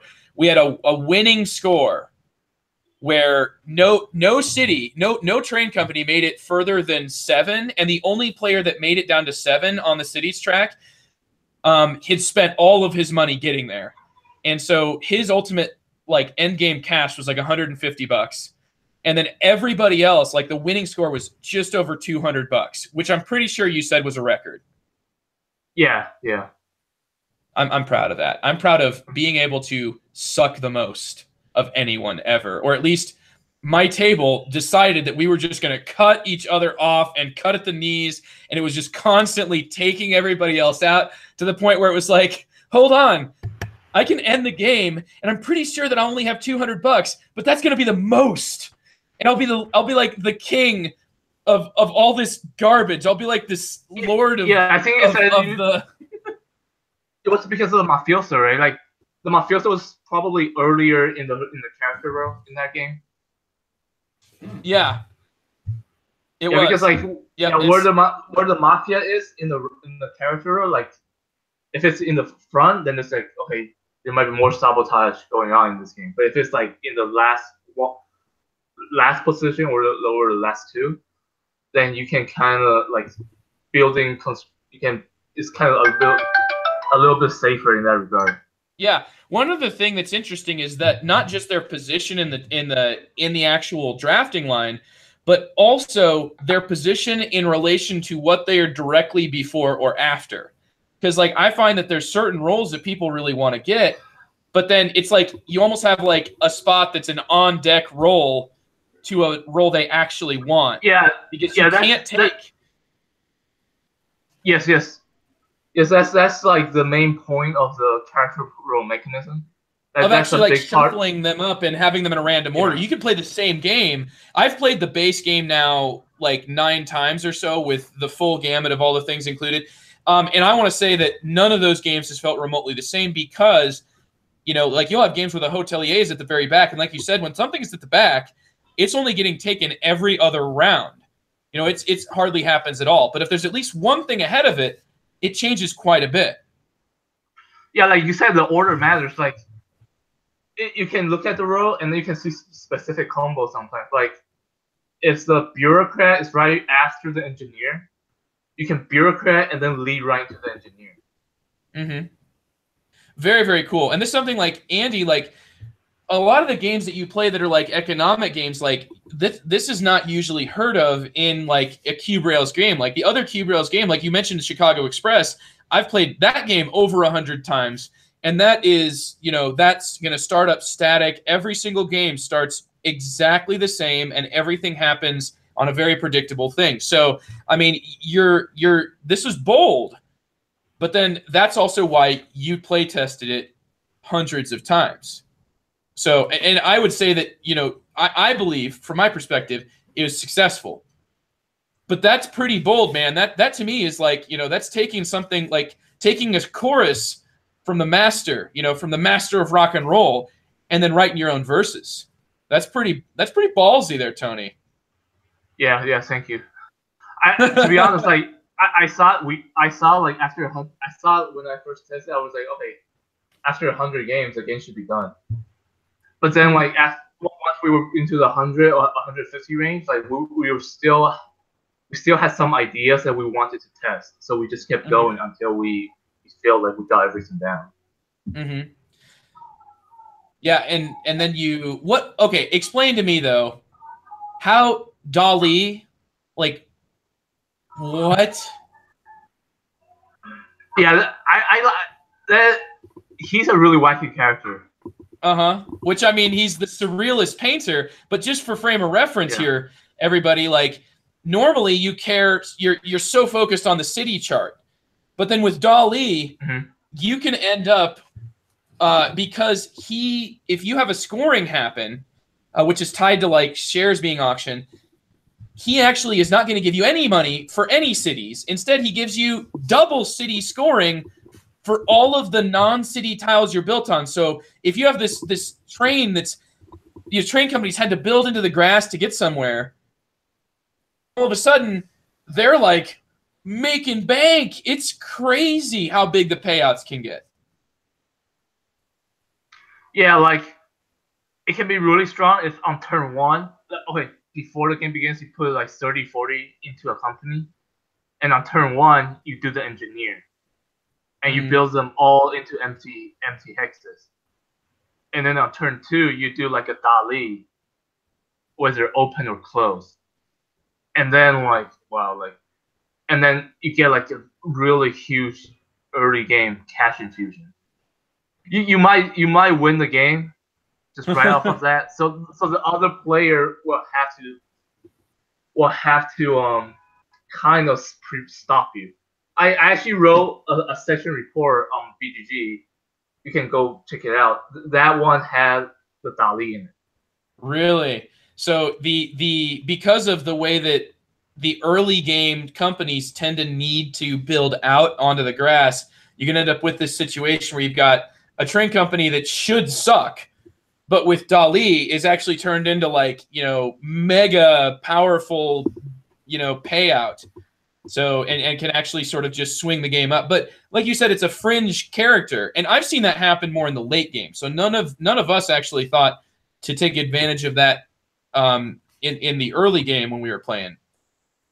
But just every single one of these characters, you've got 19 included if you got the extra Kickstarter pack, which you can pick up on BGG store right now. Every single one of them, I feel like, has its own story behind it. Were there any that didn't make the cut? Oh, yeah, but like the ones that didn't make the cut, like I don't remember too well. I think there's like a robber or thief, where it's like when you picked it, like you like take money from one company and put it into another company or yourself. That didn't make the cut, so like I don't even know like how that would have turned out. Yeah, for sure. Yeah, it sounds similar to the Mafioso, and Andy already griped enough about that one. So yeah, a lot of people like have like difficulty with that. What I would say is like when you play Chicago Express, every turn everyone has his Mafioso. Exactly. Oh, it's so frustrating. Like that's what to me really changed about Cube Rails and Iberian Rails, is that you took the idea that to make choices with a company, you must own it, which seems like in Cube Rails is kind of lost, like anybody can just build you into the grass, and it's like, yeah, there's pros like, and cons. There's pros and cons. I kind of went more towards the Imperial school of ownership. Mm-hmm. I think it is worth pointing out, though, in the Cube Rails, not all of them do that, like Chicago Express. I think I have Kansas and Pacific, and only the president can actually operate that one, too. So, Sure. Yeah. In the obscure ones, Andy, I'm sure all kinds of things happen. I like the ones that come in like plastic blister packs and made out of construction paper. I knew it. Yeah, that came with like packaged in a magazine.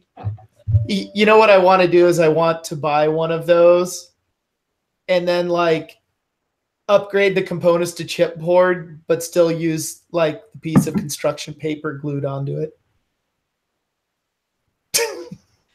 Andy, you would make every single piece, of this game. You would be making it. I would expect really high production value from you, dude.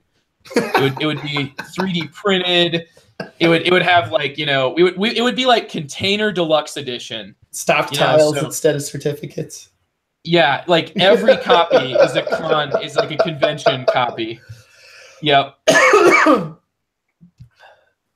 Yep. You have like frames, actual framed stock certificates for every single one in its own frame. The game weighs, the game just takes up your entire car. It's the only thing you can actually carry with you. Yeah, that's an Andy game. So, Tony, I'm glad to be able to pick your brain about this, because like there's a lot. You've done a great job of putting information out there, and I've watched quite a bit of it. But man, you've been very transparent in your design process, and letting people, like, offering them a window. So whenever I hear somebody, or I read a comment, like I kind of went down and read the comments on Iberian Rails to see what people are saying. Each one of those, I felt kind of like, it's not really my job, but I feel like I should tell this person that they are wrong and they need to go read this because, like, when you've played it enough, that doesn't happen.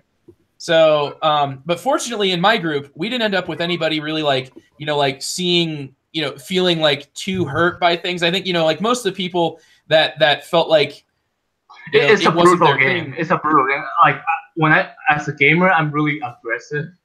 I'm not like a really aggressive player, so like I design my game where you can be creatively aggressive.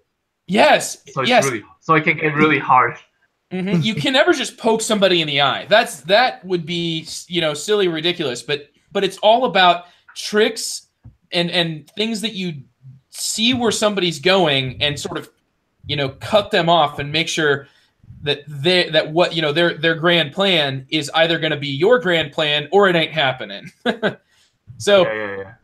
Very, very cool there. And I like the way that you have like you've designed not only the side that plays well, like Iberian Rails has a map of Iberia, but then during the Kickstarter campaign, we were able to add this map so I can tell my friends that I'm playing Iberian Rails in Taiwan.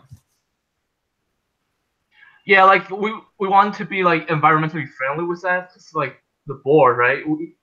It's a board, so we might as well make it double-sided. Yeah. Oh, that is perfect. But it's just ironic that Iberian Rails outside of the Iberian Peninsula. Well, it was that like was kind of funny. In an 18XX, you could have an expansion for 1861 where you just got a map of Canada, but you were still using Russian companies in Canada. They're still called the Russian companies. So that's the same in Iberian too. Like you're using like Spanish, although it's not really Spanish companies, but like Spanish themed. Yeah. Oh, yeah. But they all make sense. They're all like Gaudi Rail. I really like that touch. Ruel, however you pronounce it.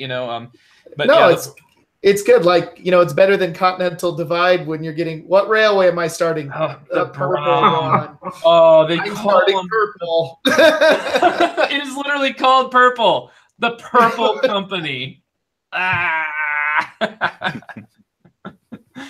So, hey, TC. Yes, sir. Have you been intrigued by any of the aggressive and brutal description of this game? Is this something, as somebody who gave a positive review that really surprised me of 1846 during our episode with your daughter? Well, it surprised you? Do you think? Well, it surprised me that you liked 1846. Yeah. Yeah.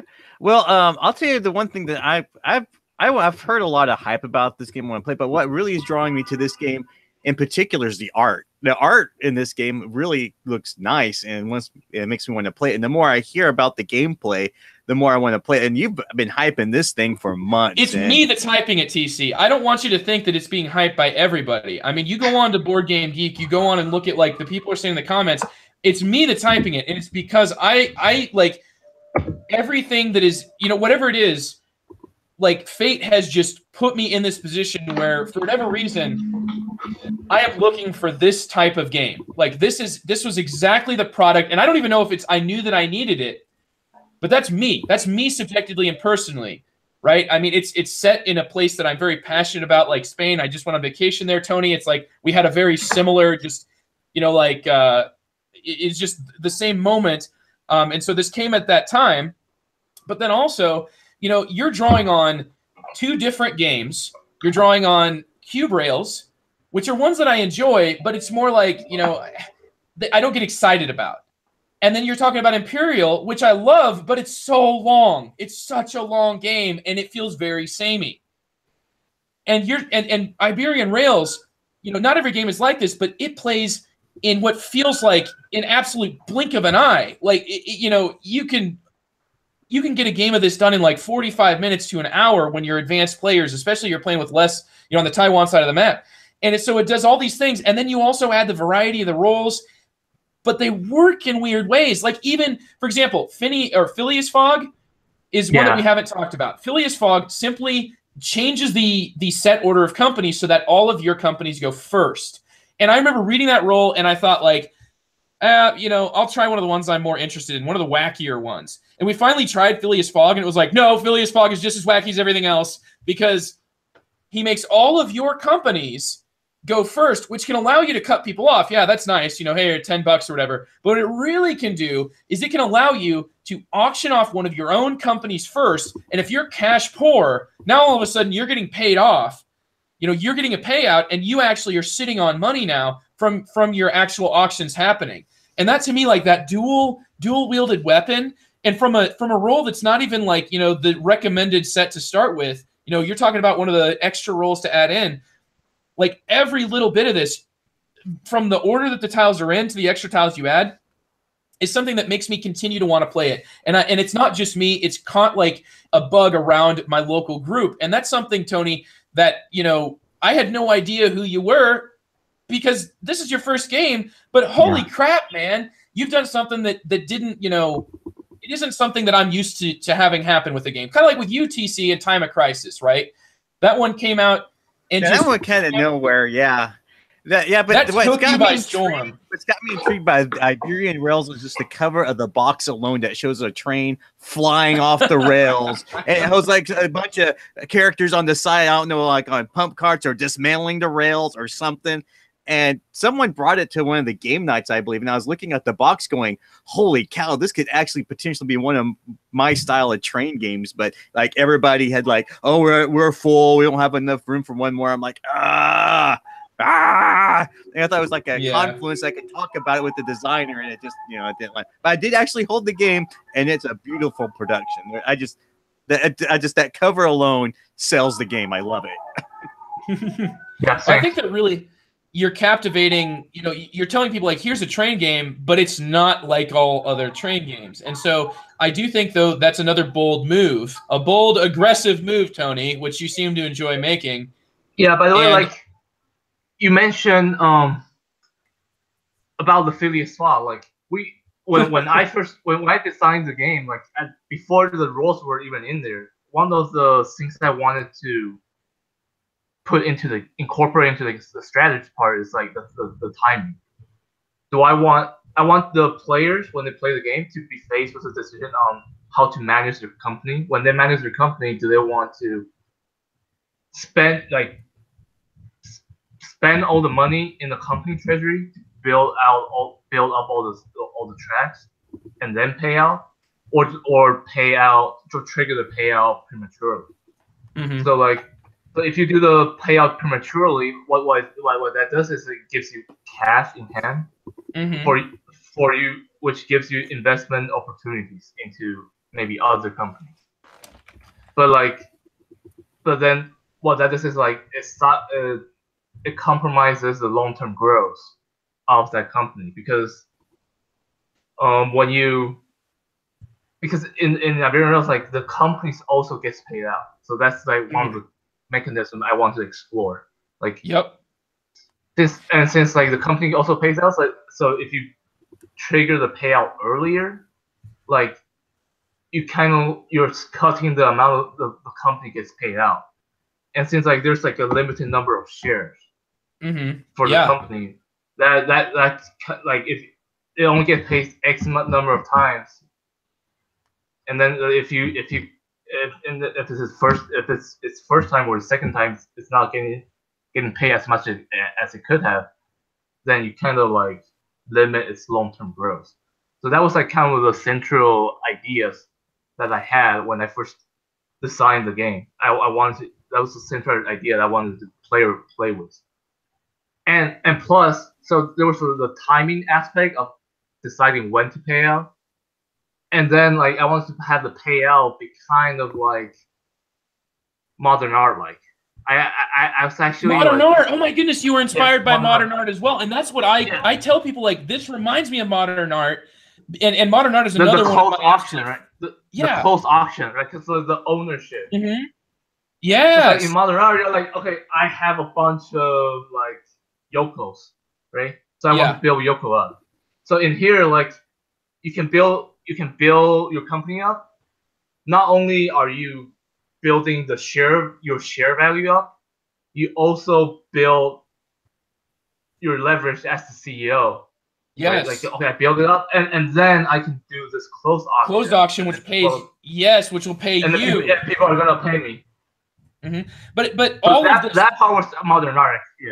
Yeah, the thing is, Tony, you got started with the classics, right? Like you've already brought up Tigris and Euphrates, Puerto Rico, Modern Art. I mean, you're talking about classic games here, and I see that sort of knowledge of like good, solid mechanisms that have been well explored at various times. Like 20 years ago or whatever it was, 15 years ago, like auctions were like the current sort of worker placement now, where there's an auction in every game and every game's an auction game. But like you had some really great ones emerge from that. And I see like, these great games that emerged from, that kind of rose to the top from the fads that were going by. And I see you taking the best pieces of them and then making it into its own unique product. And I would say that like we've talked about so many different roles, and every single role we talk about here, Tony, seems to be something you got a session report written about, you've got a designer diary written about.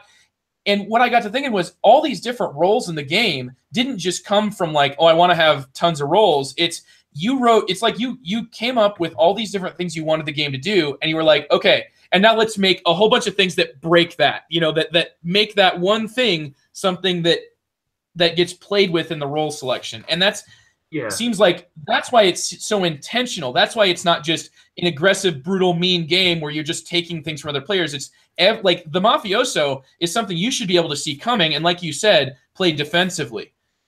There's more to this than just, I took what you built up. Yeah. So, yeah. I have a question. Yeah. Not to derail.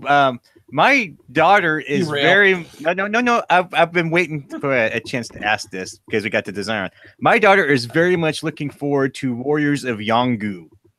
Jogu, right? Jogu, whatever. Jogu, is there any type of release date on that? Because she saw it played somewhere online or something with one of her friends, and she's been asking me about it like incessantly. Yeah, so I was told to ask that for her. the Kickstarter goes live on the January 16th, next Tuesday. Excellent. Yeah. Thanks for bringing that up, TC. It's actually it makes sense for us to, we've talked a lot about Iberian Rails, and TC has now derailed us. That's what I was saying, TC. It's one thing Kate wanted me to ask. Saw the artwork and saw it played, and she's like, Dad, ask. I'm like, okay, give me a minute, honey. It's great that you brought that up, TC. I was just giving you crap for using the phrase derailed. So anyhow, we're now going to talk about Warriors of Jogu, which is your upcoming game, right? Yes. It's our second game. All right. Second game by Monsoon Publishing. Yes. Sweet. So Warriors of Jogu pits you two players against each other, kind of like TC, your favorite game of all time now, Love Fest L5R, Legend of the Five Rings. Love Fest 5R. So what you can do here, though, is you can play these decks against each other, and you don't actually have to do any pre-constructing. Yeah, that's what got Kate really interested in it, because she likes L5R, but she doesn't like building the decks. And honestly, I don't know how she heard about this thing. It's this weird thing where you say we're interviewing the guy. I'm like, I think this is a guy that, oh, cool, awesome. So, Tony, I don't know. It's like making the rounds in my daughter's circle of friends somehow. I don't know how this is the case, but yeah. But yeah, the fact that the decks are pre-constructed and you play as they are, I think is something that's really going to, and it looks like it plays like in 20 to 30 minutes. Yeah. Cool. Yep, and it's one that TC, I don't know if you noticed. Oh, that's a pretty box. It is. Yes, it is very beautiful artwork. Are you showing off the fact that you have it and I don't? I hate you. Well, it is one that I did a how to play video. You call your daughter on to show her. Yeah. Hey, Kate, come over here. So what I would say about Warriors of Jogu is that I was able to teach it to my wife in like 2 to 3 minutes. I mean, the same way as Iberian Rails, like you're not making these games that have like huge rule books and stuff. This is like back to what I would call like, the golden days of like, the Euro rule books. Like Euro's supposed to have a clean, easy to read rule book. It's not supposed to get like 30 to 40 pages and ridiculous stuff. Like here, there's, your actions are simple, turns are quick. You're really what starts to happen in this game is you start to get to that point where your knowledge of what your opponent has at his or her disposal is going to cause you to think like, all right, well, I think they would do this, but they know that I would think that, so maybe they're not doing that. And there's that sort of bluffing aspect to the game where you're really starting to get in each other's heads. You got asymmetry with the different decks. And it's I don't get to play two-player games too often, and when I do, they're ones that I have to be able to convince my wife to play. And she was really, just the simplicity was something she was able to easily get into, and it's something that we're hammering out game after game. I think we've got like a half dozen games already, and we're still exploring all the different factions and matchups because they definitely have, I would say, they have like a next level of when you're knowledgeable, but that next level is not as like difficult to get to as it can be in, like, for example, TC. You basically have to study all the cards, know all the cards that are potentials in like every faction, and then you have to like know your own faction absolutely back and front. Like you've got to. It's a really daunting task to take on, and this is something for more of like, if you want to be able to teach this to casual people. And I think Kate would really enjoy that, even though I know she's caught the bug too, right? She's building her own decks, TC, for L5R? No. I have to build everyone's deck before yeah. That's the place to be in. That's probably why Battle for Rokugan is getting a lot more plays right now. Just because she can but Kate's an interesting gamer for a 14-year-old. It has to be fast, has to be quick, and you have to be able to punch someone in the face repeatedly. I know that's my daughter. It's weird. No, she's just like her dad. It doesn't make any. No, it doesn't surprise me at all. It actually is quite endearing.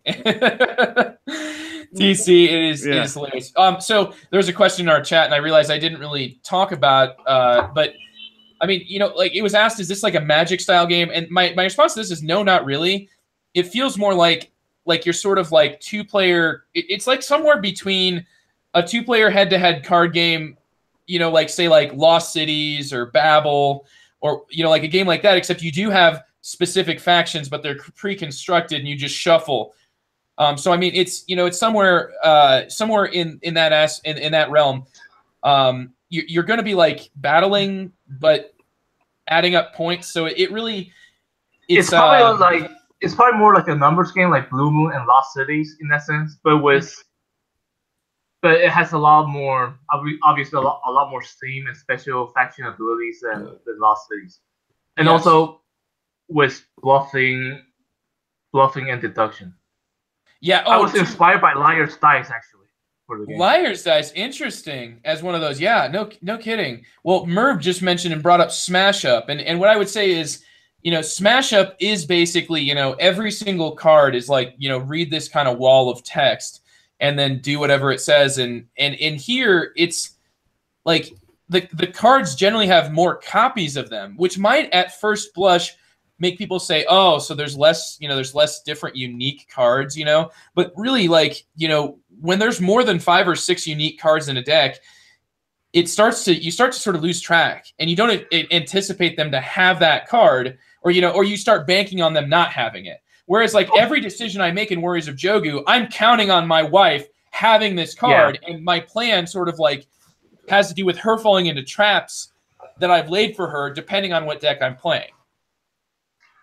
Yeah, like the cards they're not like unique. They're more like unit types. Yeah. You know, like chess pieces. You have like you can have like multiple copies of everything. And about like games where every card is unique, I think Blue Moon does a really good job with that. Mm-hmm. But I don't think Smash Up does a very good job as good of a job with Yeah, well, I think it largely Smash Up is just kind of like you draw the card and play the card, and you know, just the way that you've got a lot of different things that feel out of your control in Smash Up, whereas I mean here in Warriors of Jogu, like you're able to basically, you know, choose every single round to discard your entire hand and then draw back up to your hand limit, but if you go through your deck, that's it. So yeah, the thing with Blue Moon, and I would like to say Warriors of Jogu, is like when we designed the game, like the core mechanism of the game, like we have an idea of how the game is going to play, and so I designed the faction abilities to fit around that organically. I think Rhino Knisa did that with Blue Moon as well. Yes. Well, so when you play it, when you play it, the abilities feels like it makes sense. It's natural. The thing with like Smash Up, like the ability, it felt like the core game, like they didn't. There wasn't like something like a core idea that they wanted to flesh out, and then so when they designed the abilities, like it didn't really have like a matching part back to the game. So it kind of feels like there's a game and then there's an ability, and the abilities feel kind of detached. So it feels it feels a little bit more tedious to execute all those abilities. Mm-hmm. Yeah, it really does feel tedious, and just like looking through all your cards becomes like, you know, like every single card is like this does this, this does this, and I feel like in Smash Up it's more about just having a card that does something kind of, you know, silly and fun based on what it is, and I think that's where people come from. You know, that people that enjoy Smash Up are, you know, kind of wanting to be able to enjoy on a thematic level what it does. Yeah, it's and I feel like game. Yeah, I feel like, you know, what you got with Warriors of Jogu is not, you know, it's not just for that crowd. I don't feel like there's many heavy strategic gamers that are going to go to Smash Up very much. You know, it's definitely not one that gains much traction outside of, you know, like outside of playing with new people. But I do feel like Warriors of Jogu is one of those where you and a partner could really kind of, you know, like you mentioned, Lost Cities. You know, my wife and I played Lost Cities. We would play that almost every night for several like months, and we got, you know, just dozens of plays of that in. And this is the type of game that Warriors of Jogu. It's so easy to take out, set up. You know, there's nothing, and you get choices as to what deck you play, kind of like in Blue Moon. But the fact that the units, you know, like you can generally count on what you're going to be getting. I never really feel like I look at my hand and I'm like, I had a terrible draw. I do sometimes look at my hand, look at what my wife has already done with the round, and think, I'm screwed. Like, there is like any more effort I put into this is just going to be awful. So, you know, like knowing when to count your losses is kind of that's an important strategy in Blue Moon, because you're not going to win every single battle, but you need to choose when enough is enough. Yeah, exactly. Knowing when to retreat is actually very important. I was like, I was like kind of like inspired by like Sun Tzu's Art of War. This, like, the Art of War was actually in the back of my mind when I was designing this game, to know when to cut your losses. Yeah, and that's a really cool like deck management aspect, and I think that got really well explored in Blue Moon. And Warriors of Jogu shares things in common with a lot of what we talked about, but it really does maintain a simplicity about it that makes it, in my opinion, maybe even more accessible than pretty much anything we've talked about. I can't imagine there being all too much, you know, of you know, inaccessible about the game. So it's a cool design piece here, and I was a little bit bummed when you told me that the Kickstarter was going to have some stretch goals and whatnot, but they were going to be small and they weren't going to be extra factions. I was like, oh, come on, give me my factions. Like, give me more factions. Yeah, those need more play testing, and like the artwork will have to take some time. We'll need some time to play test and do the art, finish the artwork. Sure, yeah, and I understand that. I'm still excited to see it when it comes out, and I'm glad that we had John here now that I got a few games of it in, and you know, I appreciate TC and Andy for you guys being here and listening in. I mean, the thing about it is that you were inspired here by classics, Tony. This is not, you know, new age, hey, let's look at the silly new things that are out and let's try to make something like that, you know. This is like, you know, this is what keeps people at the game table. This isn't just the game that draws you in. It's the game that keeps you sitting there and puzzling over what you're supposed to do without it being a rough game. Like Andy, what was your most recent acquisition, Andy? It was a small 2-player card game from Reiner Knizia, right? Yeah, I picked up Battle Line and Ooh. Well, I like that game. I like Yeah. Battle Line quite a bit. I picked up that. I and like then- Shotgun Totem better. Yeah, Fox in the Woods, I think it was, to see if I could play it with my wife. That new one. Apparently, it's supposed to be like a really good 2-player trick-taking game, and there aren't many of those. So, yes, yeah, I play night games too. But Andy just doesn't want anybody to know. It's like Andy's like this sort of closeted light gamer where he's not comfortable talking about it with anybody. You know, he's got this like I just macho play those with bravado. my wife and kids. That's right. Yep. It's trains. What? And I epically, you know, this is a big moment for Andy and for just board games in general. I got Andy to play his first ever game of Dominion on Sunday. Yeah, I finally did come up with my new excuse for not playing games, though. So I can't say I'll play it after I get to Dominion. Now it's okay. I'll get around to it after I play a game of High Frontier with all the modules included. I like where Andy's going. Wow, With this, okay. now, Well, I'll see you next year.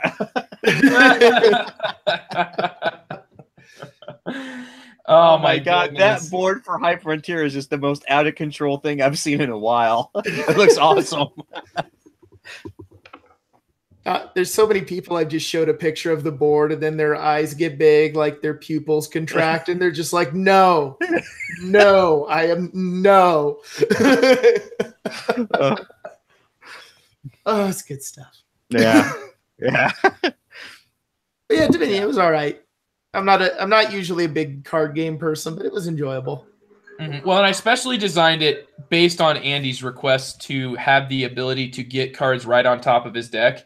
And I think that's really cool that with the events expansion, you can almost find events and landmarks that'll change the game in any direction you're heading towards. So we were able to find the Traveling Fair card, which allows you to pay $2 to put a card right on top of your deck. So that way, with Andy saying, I don't like games that, you know, force me to buy a card and put it in my discard. Now, if you pay $2, you can get that card right on your deck, Andy. Thank you.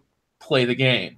And I did like the events thing. If it was just play your hand, buy more cards, play more, and that, I don't think I would have liked it as much personally. But that's the beauty of Dominion. It's like so simple to teach, but if you get into it, it just there's depth. There's like, teach me the game. It's like you do this, you do these 3 things, and you're off.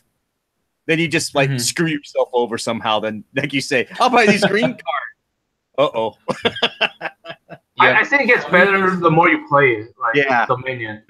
Like the first 10 games, I was like, it was really boring. But then like after like 50 games, I started to appreciate it more. I think, and I like it with 2 players. With 2 players and with some of the newer, I mean, not just the base decks. Like, you can get into like an interesting situation where it's like the timing actually matters. You're not just trying to raise a province, where it's like, okay, I'm gonna do something really weird and funky where I can get like 10, 20 VPs with the goons that are outside the deck, and I'll let the other guy rush the province.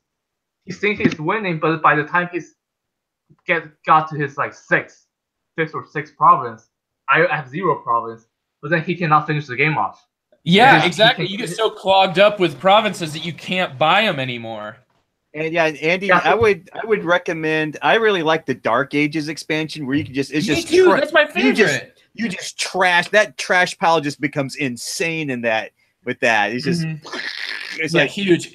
Holy cow, that thing, the rats, that expansion. Yes, the rats are so cool. Yeah, I'm so glad that we could share that together, TC, because of the base sets, and when I say base sets, I mean up until guilds, which I think was like the 8th expansion, 9th box for Dominion. I call that like, the base ones, because all of those were really great, but I don't think any of them started to push really, outside brand new things like these new 3 expansions had.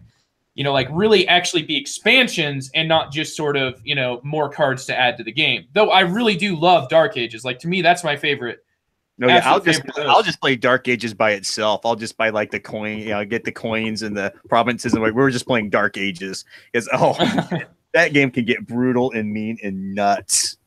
If you like, from what you mentioned, Tony, have you had a chance yet to play the Empires expansion, the second? No, I haven't played. I stopped playing relatively early, I think Hinterland Dark Age was when I stopped. Okay. I would play the latest. I would implore you to try them back, because I would say that Adventures and Empires, especially Empires, if you liked the sort of alternate victory point cards, absolutely phenomenal, well-designed, and really cool to explore that aspect. You've also got some card decks where, like, the top half of them will be a different card than what's underneath. So, like, you buy 5, like, there's 10 cards. The top half is catapults. The bottom half is rocks. And guess what rocks are really good as? Being thrown by a catapult. So, it just crazy designs that you wouldn't imagine, like, it's really cool, and I highly recommend. Dominion is one that, even though I play all these newer games as they're coming out, that's one I have all the time, dude. So, yeah, I think that's pretty much where we're at. Are we hyping games right now? Let's go to hype. Let's go to hype. Yeah, I feel like I've already hyped. So I'm actually like, I'm cool with just saying like I think I hyped Warriors of Jogu. Okay, that's what I hyped.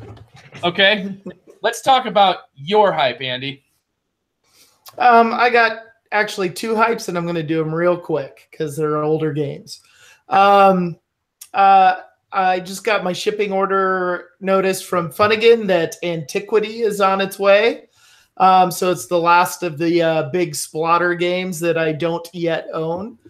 So I'm really excited to get that in my hands and play it. Plus, any game that's described as the game hates you immediately has my interest. I'm jealous. I wish I could own all the Splotter games.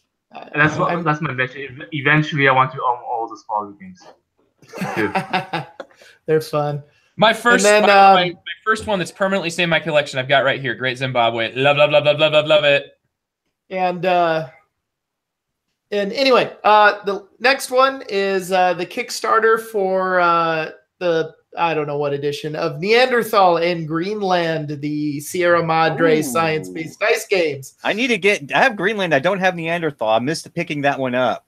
Oh yeah, go back this because like I got a chance because I was on their mailing list to like preview the Kickstarter page and the stretch goals. I want custom Neanderthal meeples, damn it! So people go back this. I'll go back. I got a chance to play that one once, and I really liked it. You develop your brain and your speech patterns and what type of sexuality your cavemen are. It was really intriguing. I really enjoyed it, and I wanted to pick up. So I could see how you could combine Greenland with it somehow, but I never got a chance to try that out. Yeah, no, Greenland was really good too. Like I kind of specifically never looked at the cards, so I would just be amused when they came out. And at one point, me and our buddy Nate were playing, and I just looked over. I'm like, "What the hell? You can domesticate orcas? I want domesticated orcas." What's the one with the big horn on it? Anyway, I had to try to. Oh, narwhals. Yeah, a narwhal. That thing tore me up. I tried hunting that thing. I mean, that was the epic story of my Eskimos not faring so well.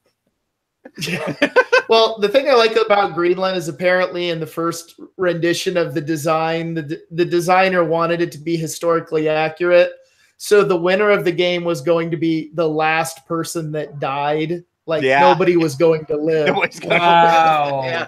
That's pretty hilarious. Like you just keep on going because no one can survive.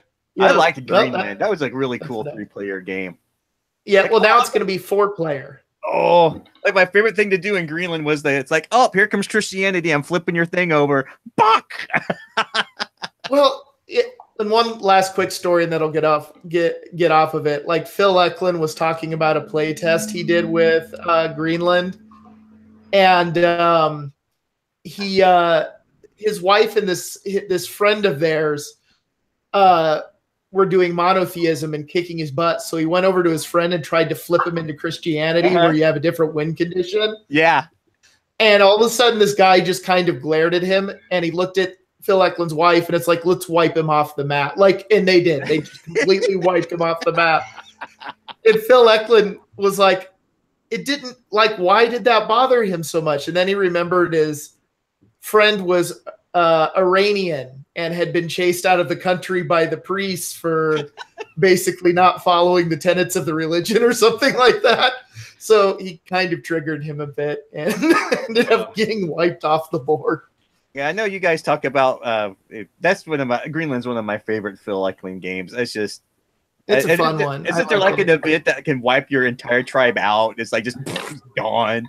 There's basically an event for having STDs. Yeah, that's it. That's what it is.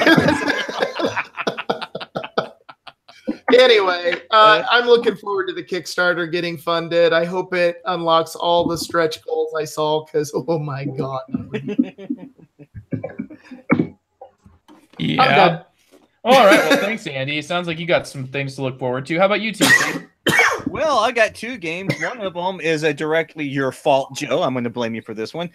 Kate is actively looking for dungeon pets, and there is a really strong possibility we'll be getting that game soon. And she's very excited. And it's all because of your Snake Kitty. I knew that one would work. Yeah. So there were so many. I pulled out all the stops in that one, man. I knew that like there's so many cute things to talk about. And all it took was I showed her the cover of the game on Board Game Geek, and she's like, "Yes, yes, that's it." It's a pretty brutal game, though. It's really hard. Oh God, it is. Really, it's mean. Oh, then she'll love it. I was gonna say it's precisely what you want. What you need to do, TC, is go on to Meeple Source and buy their custom-made dirt meeples because they look like little piles of poo. You can get rid of the brown cubes. I'll definitely look into that. So that's the first thing, and the second thing is we are Doctor Who: Time of the Daleks is on its way. We will get to play it. I am quite excited because everyone in my family, including Liam, really enjoys Doctor Who. So I think it'll be the game the 4 of us will get to play, and then on a future episode of The Good, the Bored, and the Ugly, I will bring everyone on to talk about it. Awesome. I am a little concerned about it as I saw it played Wednesday night, and it seemed to me to be a wholly unremarkable game. But, you know, maybe that's what I need for a 14-year-old and an 8-year-old. And as long as we're flying around into TARDIS fighting Daleks, maybe that's all it needs to be. So I'll let you know. I'm excited. Try it out with the family. Yeah. Something that just occurred to me, and I posted on the chat too, is one of those escape room board game companies needs to get a Doctor Who license because I think that would work so well together. Oh yeah, and I'm intrigued because Doctor Who is he doesn't fight. He finds ways around to usually win. I'm curious how they're going to integrate the theme, how they're going to execute it, and if they can pull it off. So hey, I have a sad thought to go up what Andy said. Time Stories basically tried to create their own Doctor Who. Well, hey, there we go. There we go. As long as it's better than Time Stories, this board game will be a success. Thank you, Joe. You're giving me hope. Sure, dude. All right, Tony, what are you looking forward to playing? What are you going to hype for us? I'm looking forward to getting my Kickstarter copy of Rising Sun. Oh, you and everyone else. What are you excited about this? I mean, you mentioned you're an aggressive player. What is it about Rising Sun that makes you so excited? I actually don't know the rules too well, but I play Blood Rage and I really like that. Yeah. I like Blood Rage as well. Yeah, the same with Eric Lang. I think like every game I play, I notice like a trend. You know how Rainer Knizia, he has really simple rules and really free open space for players to do whatever they want. But he ties everything with like a scoring. Like the scoring drives the interaction and the incentives. With Eric Klein, like I feel like all of his game has like this timing factor. Sometimes like in a game, like there are certain things you want to go earlier, you want to go first, and there are certain things you want to do last, like after other people. So like this constant juggling between doing something earlier and doing something later. Like there's pros and cons. You want to get things out, and you kind of want certain maybe upgrades in the round, or you want some other fight to happen before you can start your fight. I get what you're saying, because like there will be times when I've got an action I want to take, but I know that the time isn't quite right for it. So I'll take a different action, maybe even something that I wasn't that worried about. Just like, here, I'll play this quest or whatever they're called, like missions, and I'll just play this mission. I can play it whenever, but I'll play it now. And that kind of lets you, that's an interesting thing. I never thought about how those quests impact the timing of the game.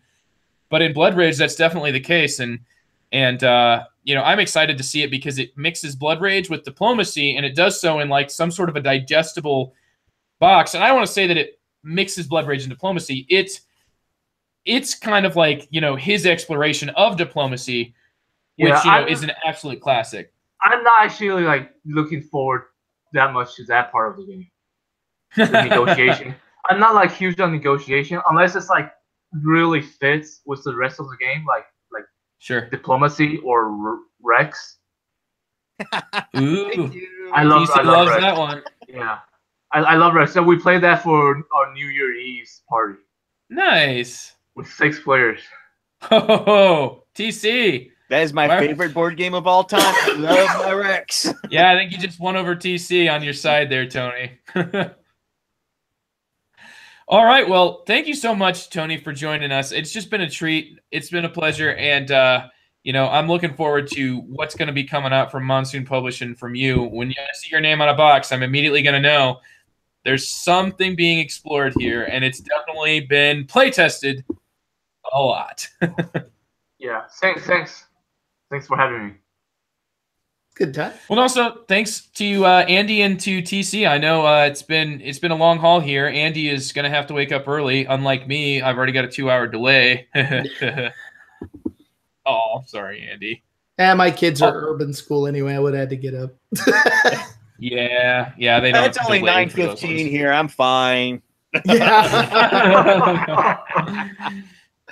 Well, to give Andy the chance to go to bed and actually wake up in the morning, we're going to have to catch you guys later. Thanks so much to Jerry, to Murr, who ended up coming, to Norm, who was here earlier, and to Carter, and also other individuals who I've not met who just popped up in our chat for the first time. Hopefully we'll be able to keep seeing you guys, and it's great to have the community participate. Really enjoy seeing you guys there. This has been this week's episode of The Good, the Board, and the Ugly. Hope you guys all have a great week of gaming, and catch us all next week on The Good, the Board, and the Ugly.